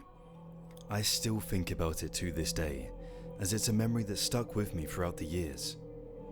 I, along with a group of friends, were looking for a thrill and somewhat an adventure one night, as we were outdoors and adventurous kids who didn't really like to stay indoors. We all lived local to each other and went to the same school. We knew of an old, abandoned train yard situated in our town. It was a railway line that had not been used for years. A new system and station had been set up, and the old one just left to store old trains, carts, and other vehicles no longer in use. Between the four of us, we thought this would be a great place to go and explore one night, where we could camp out and spend the night. We had done this before in the woods. We would just tell each other's parents we were staying at each other's houses, so that they didn't actually know we were staying out all night. That night, we made our way to the train yard. When we reached it, it was what we had pictured, full of rusted, abandoned trains that had decayed over time, and at night, it was the perfect setting for that eerie atmosphere. Mostly brought on by our own thoughts, but we loved it. We had managed to sneak a few drinks with us. At that age, it obviously made you feel big and cool. We chose a spot and set up our stuff and had been there chatting for a good half hour when one of my friends suggested we play a game of hide and seek. We were all up for it as we wanted to explore the yard and go into some of the abandoned train carts. The loser would have to do a forfeit though, so when we had chosen the seeker, the rest of us split off to find the best hiding place we could. I managed to break off and get some distance from the rest as I searched for an opening to one of the decaying trains. I managed to find access as one of the door panels was completely missing, so I pulled myself up and made my way through one of the carts right to the end and chose a corner behind some of the remaining train seats to cram myself down and hide as the darkness covered the area. I was hiding for a good 2 minutes when I heard my friend's footsteps on the outside of the train running past on the rubble. I tucked myself in further in case he came into the cart. I peeked my head out from behind the seat and stared down the cart all the way to where I'd come in and the door leading to the next adjoining cart. He didn't enter. I noticed he must have gone straight past. Just when I was about to sit back, I jumped when I heard a loud tapping on the window of the car opposite me. As I looked over, I couldn't see anything, but I knew I definitely heard a clear tapping. Convinced it was my friend and that he knew where I was and he was just messing with me, I got up and cautiously made my way over to the door to the next compartment. I looked through, expecting to see him, but what I saw instead made the hairs on my neck stand up. As I looked through into that cart, I was looking into the eyes of a strange woman who stood there in the middle of the cart staring straight back at me. Her hair was unraveled and dirty, her clothes were tattered and worn, and the pale complexion of her skin looked deathly. But what scared me the most was her eyes. The way she looked at me, with menace and a wild expression fixed into them. I could feel my pulse racing when the woman walked out of sight. I remember thinking that was impossible. Where could she have gone? Unless she had hidden behind some seats, but I would have saw that. I don't know what possessed me to do what I did next, but for some reason, I opened the door and walked into the cart. When what I should have done was get the hell out of that train, but I was curious to find the woman. I noticed instantly that contrary to outside, the temperature in that cart was freezing. I didn't know why that was and I found it strange. I only took a few more steps as I couldn't bring myself to go any further down to the end of that cart, as I had finally had second thoughts about what I was doing. I couldn't see the woman and it was too dark at the end of the cart. As I was about to turn and get myself out of there, shivers ran down my spine and my heart raced faster than it ever had before, as all I heard in a hoarse whisper from behind me was, "Found you." When suddenly the feeling of a hand brushed my shoulder, I quickly turned to come face to face with the same deathly looking woman standing right behind me, and I'm not gonna lie, I was terrified. I fell backwards as I screamed out all the air I had stored in my body as I hit the floor. Afraid to open my eyes, I managed to do so, and to my shock, I was staring into an empty cart. It was then, from behind me, two of my friends appeared from where I'd entered, looking shocked and confused. I scrambled my way over to them and off the cart as they asked me if I was okay. Shaking from head to toe, I explained to them what I had just seen, but it only seemed to raise a laugh out of them, as they didn't believe me. It was only when my other friend quickly joined us with a pale face and a scared look etched across it as he said I was telling the truth and that he had seen her on the cart through the window too. With the other two finally coming to terms with this and believing us, we gathered our things and got the hell out of there, never looking back. That was 8 years ago, and the memory still lives with me today, as I don't know how to explain what I saw that night. I understand some people might not believe this stuff, but for me, seeing is believing. After it happened, we tried to look into the history of accidents that may have happened there, but couldn't really find anything. There was definitely something paranormal there, and the mystery of that woman and why I saw her still remains unknown to me. But thankfully, nothing like that has happened to me since. Probably because I don't venture into abandoned places anymore.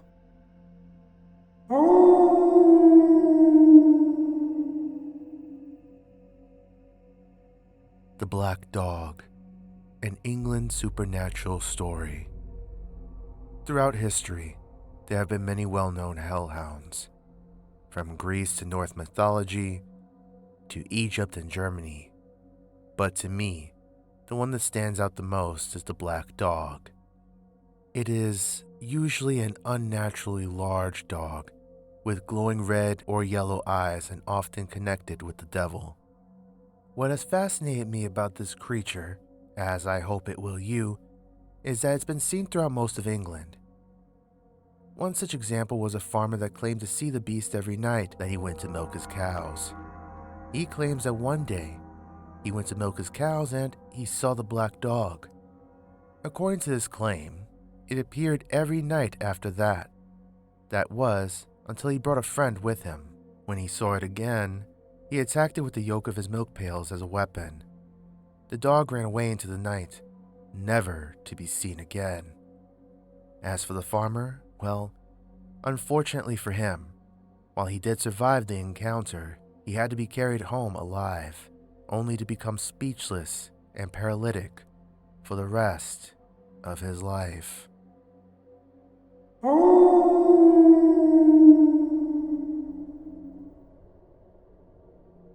A long one, but a spooky one that just happened to us this summer. Me and my boyfriend stayed at a pub hotel in the early summer, back when we were long distance, and boyfriend was still living in a different region.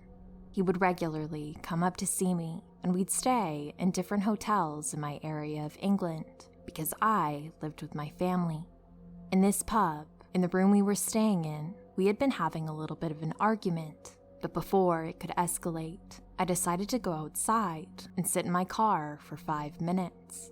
So I left the hotel and sat in my car, which was in the car park, a little after 9 p.m. When I returned to the room about 5 minutes later, my boyfriend told me that we were in trouble with the manager for being noisy.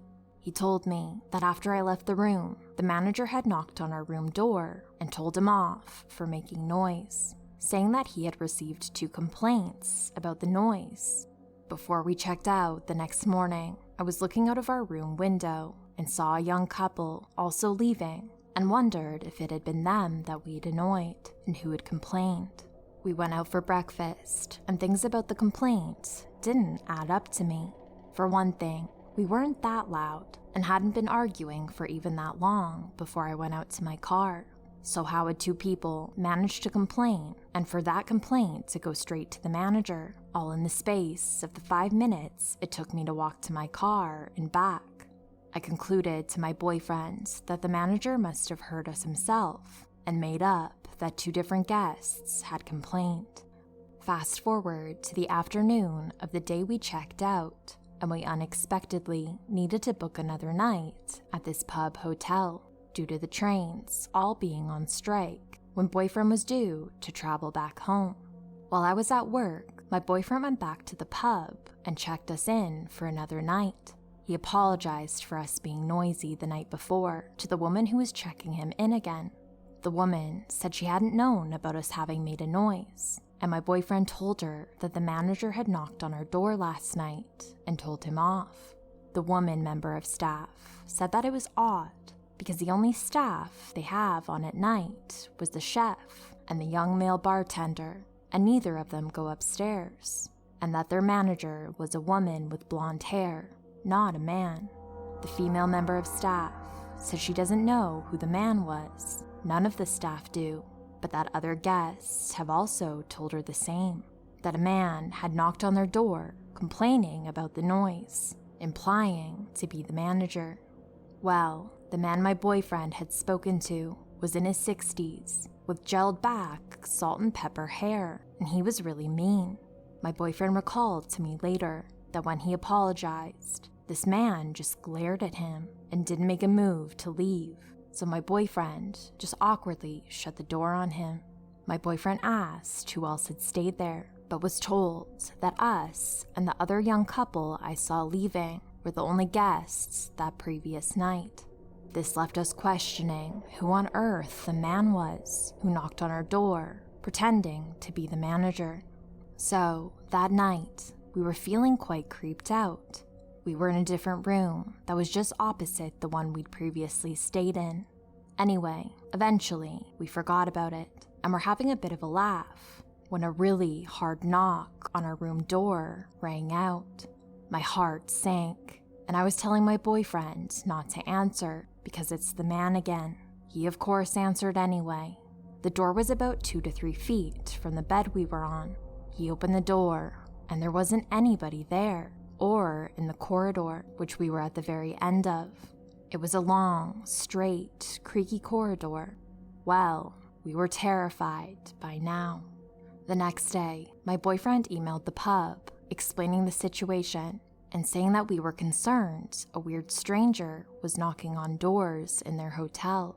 We gave them the exact times of both incidents and asked them to check their CCTV cameras, one of which was right next to both of the rooms we'd stayed in.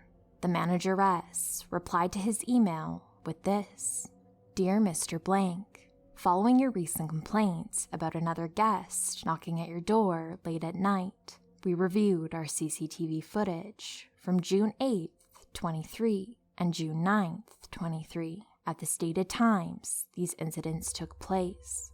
On the 8th of June, 2023, at exactly 21:05 p.m., CCTV footage showed a man knocking and having a brief conversation with the guest in the room, after which the man turned left and walked down the corridor. However, he was not picked up on any CCTV footage, leaving the premises or walking further down the corridor. Following this, we have gone over security points of the building and made sure all entrances are secured to prevent anything like this from happening again. On June 9th, 2023, however, we did not pick up anything unusual happening on our cameras at the stated time of the incident. We hope these incidents didn't affect your stay at Redacted Pub, and we apologize profusely for any stress this may have caused. Just know we have taken all measures to resolve this. Kind regards, Manager." This email to us made us feel validated that we didn't imagine our experiences, especially to have it confirmed by the manager herself via CCTV. We did ask to see the CCTV ourselves, but our further emails were ignored, unfortunately. This pub was taken over by a pub chain company, and they are very strict with their staff about being anti-ghost stories and only focusing on quality customer service, according to a former member of staff who I by chance managed to speak to. This member of staff told me some crazy things about the pub. Thank you for reading this far.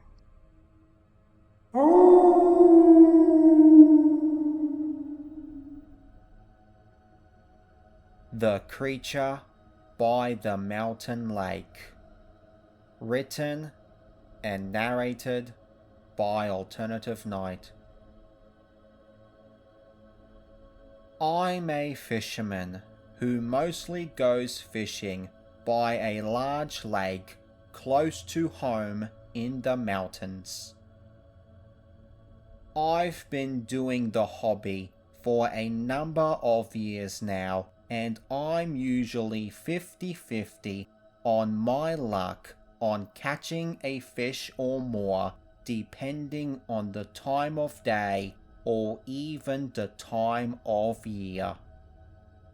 I don't normally go out to sea often, apart from on special occasions with friends who are also into the hobby, so normally I fish by the lake near my home from within the mountains as a good pass-by hobby, during which I can enjoy the beautiful view of the Scottish Highlands. However, something spooked me the other day. I was fishing by the lake, as I normally do, passing the time, and that day I was unlucky, as not a single fish had caught my bait that I left in the water of the lake for what felt like hours. But then, suddenly, I heard some splashing nearby. At first I thought, wait, jumping fish, is it? But then I remembered we didn't have any jumping fish in this lake at all, and the splashing was so constant that it was hard to ignore. So I slowly crept over to the sound of the noise so I wouldn't disturb anything or anyone that would be around me, with or without my knowledge. I slowly crept my way towards a stream nearby, and I froze in my tracks as I saw something that I couldn't believe to be seeing. It was a creature that appeared to be humanoid, but had a grey head and grey fur of a wolf, looking like a werewolf. What also struck me was the fact that it was trying to catch fish too with its clawed hands. I didn't know what to think of this creature as either harmless or dangerous. So I cautiously crept a little closer to get a better look at it. But suddenly, I accidentally stepped on a stick and it snapped in two under my shoe. My heart started to pound fast as I was thinking I was already at my life's end as the Wolfman creature turned its head to my direction and saw me. But it didn't growl at me, or even glare at me at all. It just stared at me, curiously, as if he was trying to recognize me, as if he already knew me in a way. It stared at me for what felt like 5 minutes or more. And then, out of nowhere, the creature fled back into the woods. I didn't know what to make of what just happened, so I ran back to my fishing spot, packed up my gear, and fled back home as fast as I could. I can't stop thinking about that creature at all. Like, what exactly was that cryptid? A week went by with me indoors, worrying if the creature will know where I live, and if he'll kill me or do any harm to me. But then, something else happened. I was at home, in bed one night, and I smelled something strong and fish-like. So, I got out of bed and went to my front door where the smell was coming from, and I opened the door. What stood before me was a large bucket of freshly caught fish. I couldn't believe my eyes. Who left this sudden gift for me at my front door? Then, another question ran through my mind as I noticed something else before me. Why are there wolf foot tracks coming to my home and back into the woods? Did the creature find me or follow me home? Was it that creature who gave me this large fish bucket? And if so, how did that creature know that I was unlucky to catch a single fish the day I first saw that creature?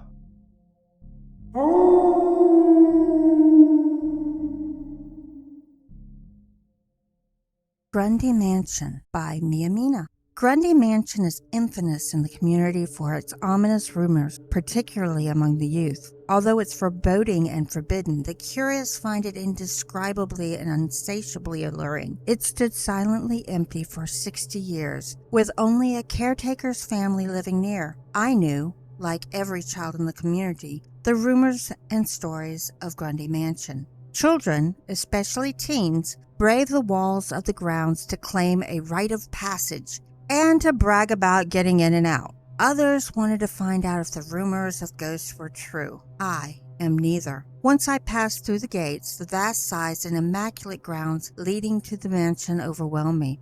A vast flower garden surrounded the mansion. Beyond the flower garden were the other attributes of the grounds. Orchards and vineyards covered most of the right side. A walled cemetery stood at the entry of a forest behind the mansion, and on the left side of the mansion had facilities for processing fruits and housing for staff, workers, and the caretaker's family. The Victorian mansion had a raised, wrapped portico with Greek columns supporting balconies and sunrooms. There were rumors of a man hanging himself from the third-floor balcony right over the entry. However, the ghost didn't appear when I approached, as sunset was just touching the horizon. When I walked in, the darkness within the entryway felt all-consuming. It was oppressive as I searched for a light switch with my flashlight. I found it at the arched entry of the front formal living room. Electricity was non-existent when Ira Grundy had the mansion built. The mansion was a gift for his first wife, Amanda Schumberg. She handled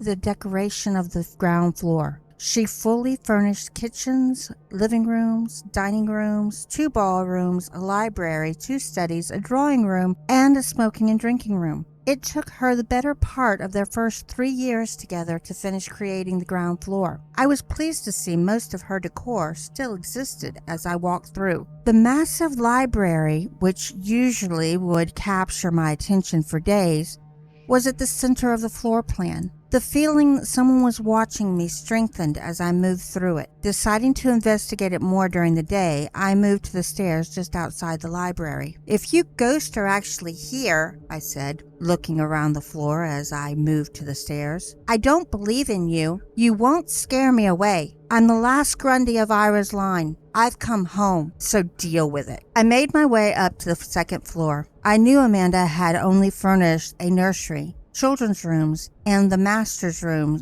after the ground floor. She had birthed 5 children in their 8-year marriage. She had died giving birth to the 5th. Ira stayed a widower for 3 years after her death. Then the family traveled to Germany to visit his brother's family. While there, he met and married Brigitte Grimm, bringing her back with the children to return to life at Grundy Mansion. The year after, they welcomed their first child. The older children were excited to have a new mother and little brother. It was Brigitte who changed the second floor into the children's floor. She transformed the nurseries and children's rooms into an illustrated world of nursery rhymes. It amazed me how Brigitte had incorporated the decorations to illustrate each nursery rhyme or fairy tale. Even through the hallways, she had the words of the rhyme or story on the walls around, annotating the illustrations. I wondered if the rumors of her relationship with the Brothers Grimm were true because of her attention to detail. Walking through one of the schoolrooms, I felt someone behind me. Turning, I found no one there. It had to be my imagination. There wasn't supposed to be anyone but me in the house. A shadow passed the door. I rushed out of the schoolroom to look down the hallway. There was no one there. My nerves heightened, causing me to shiver a bit. I decided my imagination was playing games with my eyes as I finished the empty second floor. There was no one else there, at least not on the second floor. Reaching the stairs to the third floor, I heard voices above me. Brigitte lived within the walls of the house for a decade before she, too, would die, giving birth to her fourth child. In his early 40s, Ira was not in a hurry to remarry. He took care of his children, business, and property for 4 years. At a surprise birthday party, he met Kara Dagenhart. She was a friend of one of his sisters who were visiting for the occasion from Germany. Kara was 8 years his junior, but that didn't seem to matter to the couple. They were married before the year was over in a bright autumn Wednesday ceremony in September. Some had even thought this rush to marriage was because of an accidental pregnancy. However, Kara didn't show any evidence of such. She didn't give them their first son until almost a year and a half after their marriage. However, she would suffer 2 miscarriages before their next son was born. She seemed plagued with miscarriages and stillborn births, each taking their toll on her psyche. Their first son was 5 when twin daughters joined the family. As I moved through the third floor, the oppressive feeling grew. Here, the nursery rhymes gave way to dark fables, folk, and fairy tales of Germany and Eastern Europe. Perhaps Kara's experiences with so many miscarriages and losing so many children through the years caused her decorations on the third floor to be the darker and more sinister tales. The Grundy name was immortalized in a rhyme which decorated the master's room. Here, Kara's nefarious and malevolent twist on the rhyme covered the walls and decor. This room was easily the most heinous room of the third floor. Though I put my bag down intending to sleep in this room, I couldn't help feeling the room took the rhyme to the darkest places possible. Despite continuing to hear whispers just out of understanding range, I found no one on the third floor. A thud from above me on the 4th floor attic pulled me out of my thoughts before I raced up the stairs with my cell and flashlight in hand. Turning on the light revealed the attic decorated like every witch house in every story I'd ever heard. There was no one in the attic rooms. I found nothing which could have caused the mysterious thud. As I looked around the room with the cages, the door to the attic stairs slammed shut. I actually jumped at the sound before running to the door trying to pull it open. I couldn't tell what had closed it. Was it unbalanced? Had I accidentally found a trigger to close it? It didn't matter at that moment. I struggled to get it open. I pulled as hard as I could while turning the handle hard. It wouldn't budge. It was like someone was standing on the other side of the door keeping me in. I yelled at the person I presumed to be there. Perhaps it was the person that had been watching me since I entered the property. Soon I wore my body and voice out, trying to get the door open and yelling. I slid down to the floor with a sigh. Guess I'll be sleeping up here tonight, I said to the decorated witch house attic, trapped by the witch. I giggled a bit to myself as my situation wasn't lost on me. I didn't have the strength to try the door again or yell. It was useless anyway.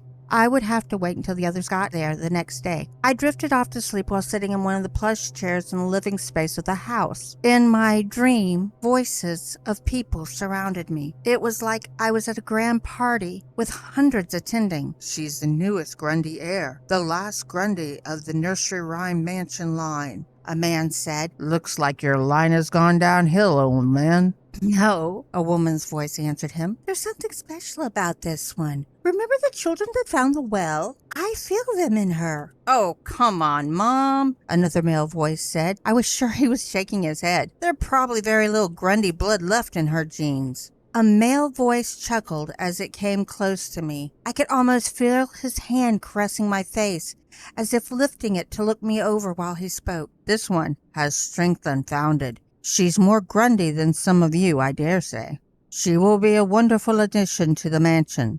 We can expect great things from her. Oh, you are always sweet on the girls. A richly sweet female voice joined him while speaking. We will see how she does. I believe it was her great-grandmother who ran from here with her children many decades ago. It will be interesting how she handles the spirits here. I woke with a start, saying, "What spirits?" But my eyes met an empty room, which was suddenly silent. There was no one there. I wasn't sure if ghosts had visited me or if I was dreaming. Their last comment echoed in my ears. I didn't know what they had in store for me. Being locked in the witch's house on my first night didn't bode well for the future. I didn't sleep the rest of the night. As the sun rose, the door to the attic opened, just as mysteriously as it had slammed shut. I planned to make this my home, regardless of what my ancestors thought. If there were ghosts or spirits, I thought I was ready for them. After all, I was the first Grundy heir to be born on Saturday.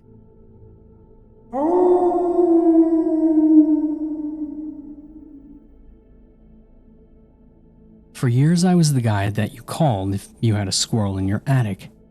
I mean, to a lot of people, I'm still that guy, but over the last 20 years, I've branched out to other, less common infestations. Now I'm the guy that you call if there's a haunted doll rummaging through your attic, or a Sasquatch trampling your flower beds. I love my job.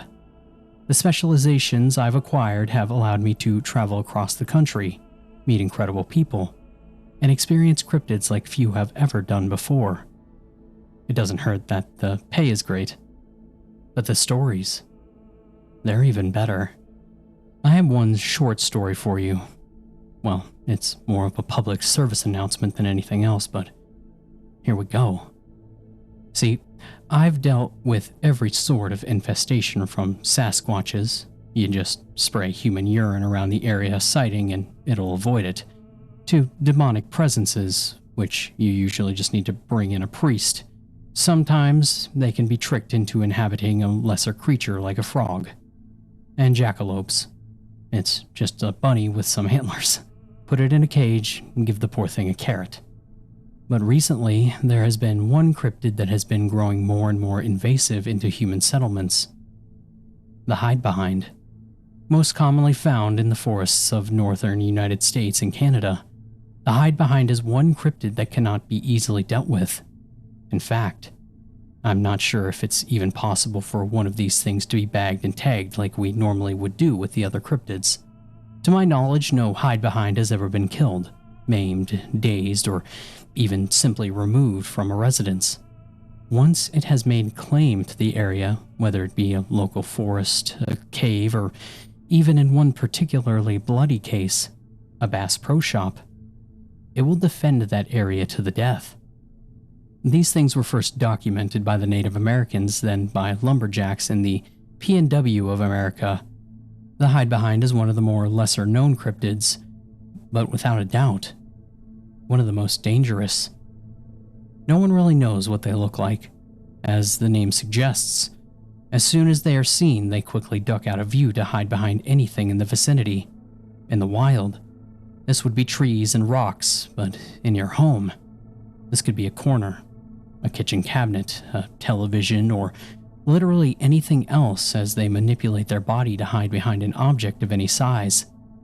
In the few accounts of the sightings that we have on record, they've been described as anything from a large bear/lion hybrid to a frail and elderly woman with long arms and rashes on her skin. Because of this widespread discrepancy in the descriptions, they're believed to be shapeshifters that can change their shape based on what they believe will be best to get their potential victim to come closer and investigate the sighting. I don't know why hide-behinds are moving into suburbs. I'd guess destruction of their natural habitat. But it is becoming a real problem. That's why I'm going to share with you this story now, so you know what to do if one shows up in your home. I pulled up to Tim's house around 12 p.m. on a Tuesday, He had called in to tell us that there was a demonic entity in his house and we needed to remove it ASAP. They always demand ASAP. Tim had nothing going on, but people are so much more demanding than they were 20 years ago. I took a quick look around the house as it was pretty apparent that there wasn't any sort of demon in his residence. Not only was there no reaction to holy water or a Ouija board that I had brought with me, but Tim also didn't have any normal symptoms of demonic haunting, bad dreams, sleep paralysis, or the witnessing of any telekinetic events. After further questioning, he described what he had seen in more detail. First, I was sitting there around the couch watching television when I got the feeling I was being watched. I turned my attention to the screen door and, just for about a second, I swear I saw a bear looking in through the screen. But, it wasn't a bear, you see. A bear would have just kept on staring at me or kept poking at the door, but this thing, it just ducked out of view as quick as can be. Like it was trying to sneak up on me and I'd caught it in the act. It bothered me, something awful. I just decided to grab my gun, set it up on my lap, and kept on watching TV. And eventually I got that feeling again, like I was being watched. Just kind of melted off. It was all peaches and cream until she showed up a few days later. The she that Tim was referring to was a new human form that the hide-behind was taking. I assume it was because of the lack of reaction to the bear form it had previously shown itself as. Like I said earlier, the hide-behind wants you to look for it, to come nearer. Like the anglerfish, it dangles something in front of you in an attempt to bring you closer. It's a pretty lazy hunter. So I was out in the garage in my workshop and that feeling came over me again. That being watching feeling, So I turn around and look out the garage door and I don't see nothing out there and there's nothing to be seen except this lady's head and a shoulder pops out from the corner of the garage. And the second that she sees me eyeing her, she pops right back around the corner where she came from. Well, this time I went and looked around for her. I gave a wide berth around the corner, because I lived in New York for a year in the 70s, so I've seen crazy people and she looked crazy, and I don't want her grabbing me. So I gave a wide berth, like I said, around the corner, and there wasn't no one there. I walked all around the house and I didn't see anyone, not even footprints. Now, tell me, that ain't demonic. It wasn't demonic. There was a hide-behind, and I told the man as such. I told him living out here on the edge of town made him an easy target for it. I told him that there really isn't any way to get rid of them or to scare them off. I told him that he could try to leave his house for a year at minimum, and maybe, with luck, it would leave on its own. But the best bet would be for him to burn the place down and never come back. He didn't like that answer. My family has lived in this house for 3 generations. I ain't leaving, as sure as hell ain't burning nothing down. I'll tell you what I'm gonna do. I'll keep my shotgun on me, and when I get that feeling again, I'm gonna shoot it. It works for bears, and they're the meanest thing around these parts. Don't see why it wouldn't work for this, hide behind. You can't argue with anyone over the age of 65. People get set in their ways. Their beliefs calcify, so I was honest with him. I told him 2 things. The first thing I told him was that eventually he'd get that feeling that he was being watched, and he'd get his gun and he'd start looking around for the hide-behind. Only he wouldn't find it. That's what happens in all these cases, because at that point, it found the best hiding spot that it could possibly get. The only place that you won't be able to lay eyes on it, even if you tried. Directly behind you. And at that point, it's too late for you. The second thing I told him was that I'd be back in 2 days, and more than likely, he'd be dead. And then I left. 2 days later, I pulled my van up to Tim's driveway to find the screen door open and blowing in the wind. I didn't even need to cross the threshold of his house to find him. He was everywhere. On the floor, the ceilings, the walls. The smell was unbelievable. I poured some gasoline on the front porch and lit it up with a match. The house was in an inferno within 30 seconds. I got in my van and started to pull out of the driveway and took one last look at the house and then beyond it into the tree line where I saw, just for a split second, a young boy before he quickly pulled back and disappeared behind a thin little tree. I was hundreds of miles away by lunchtime. I say all of this to tell you, if you ever think you might have a hide behind in your house or even in the area, leave. Burn the place to the ground if you can, so new people don't move it. These things are like bears. If they know that they can get food someplace, they're just going to keep on coming back. And if you get that feeling that you're being watched and you can't figure out why, call your loved ones, because it's standing directly behind you.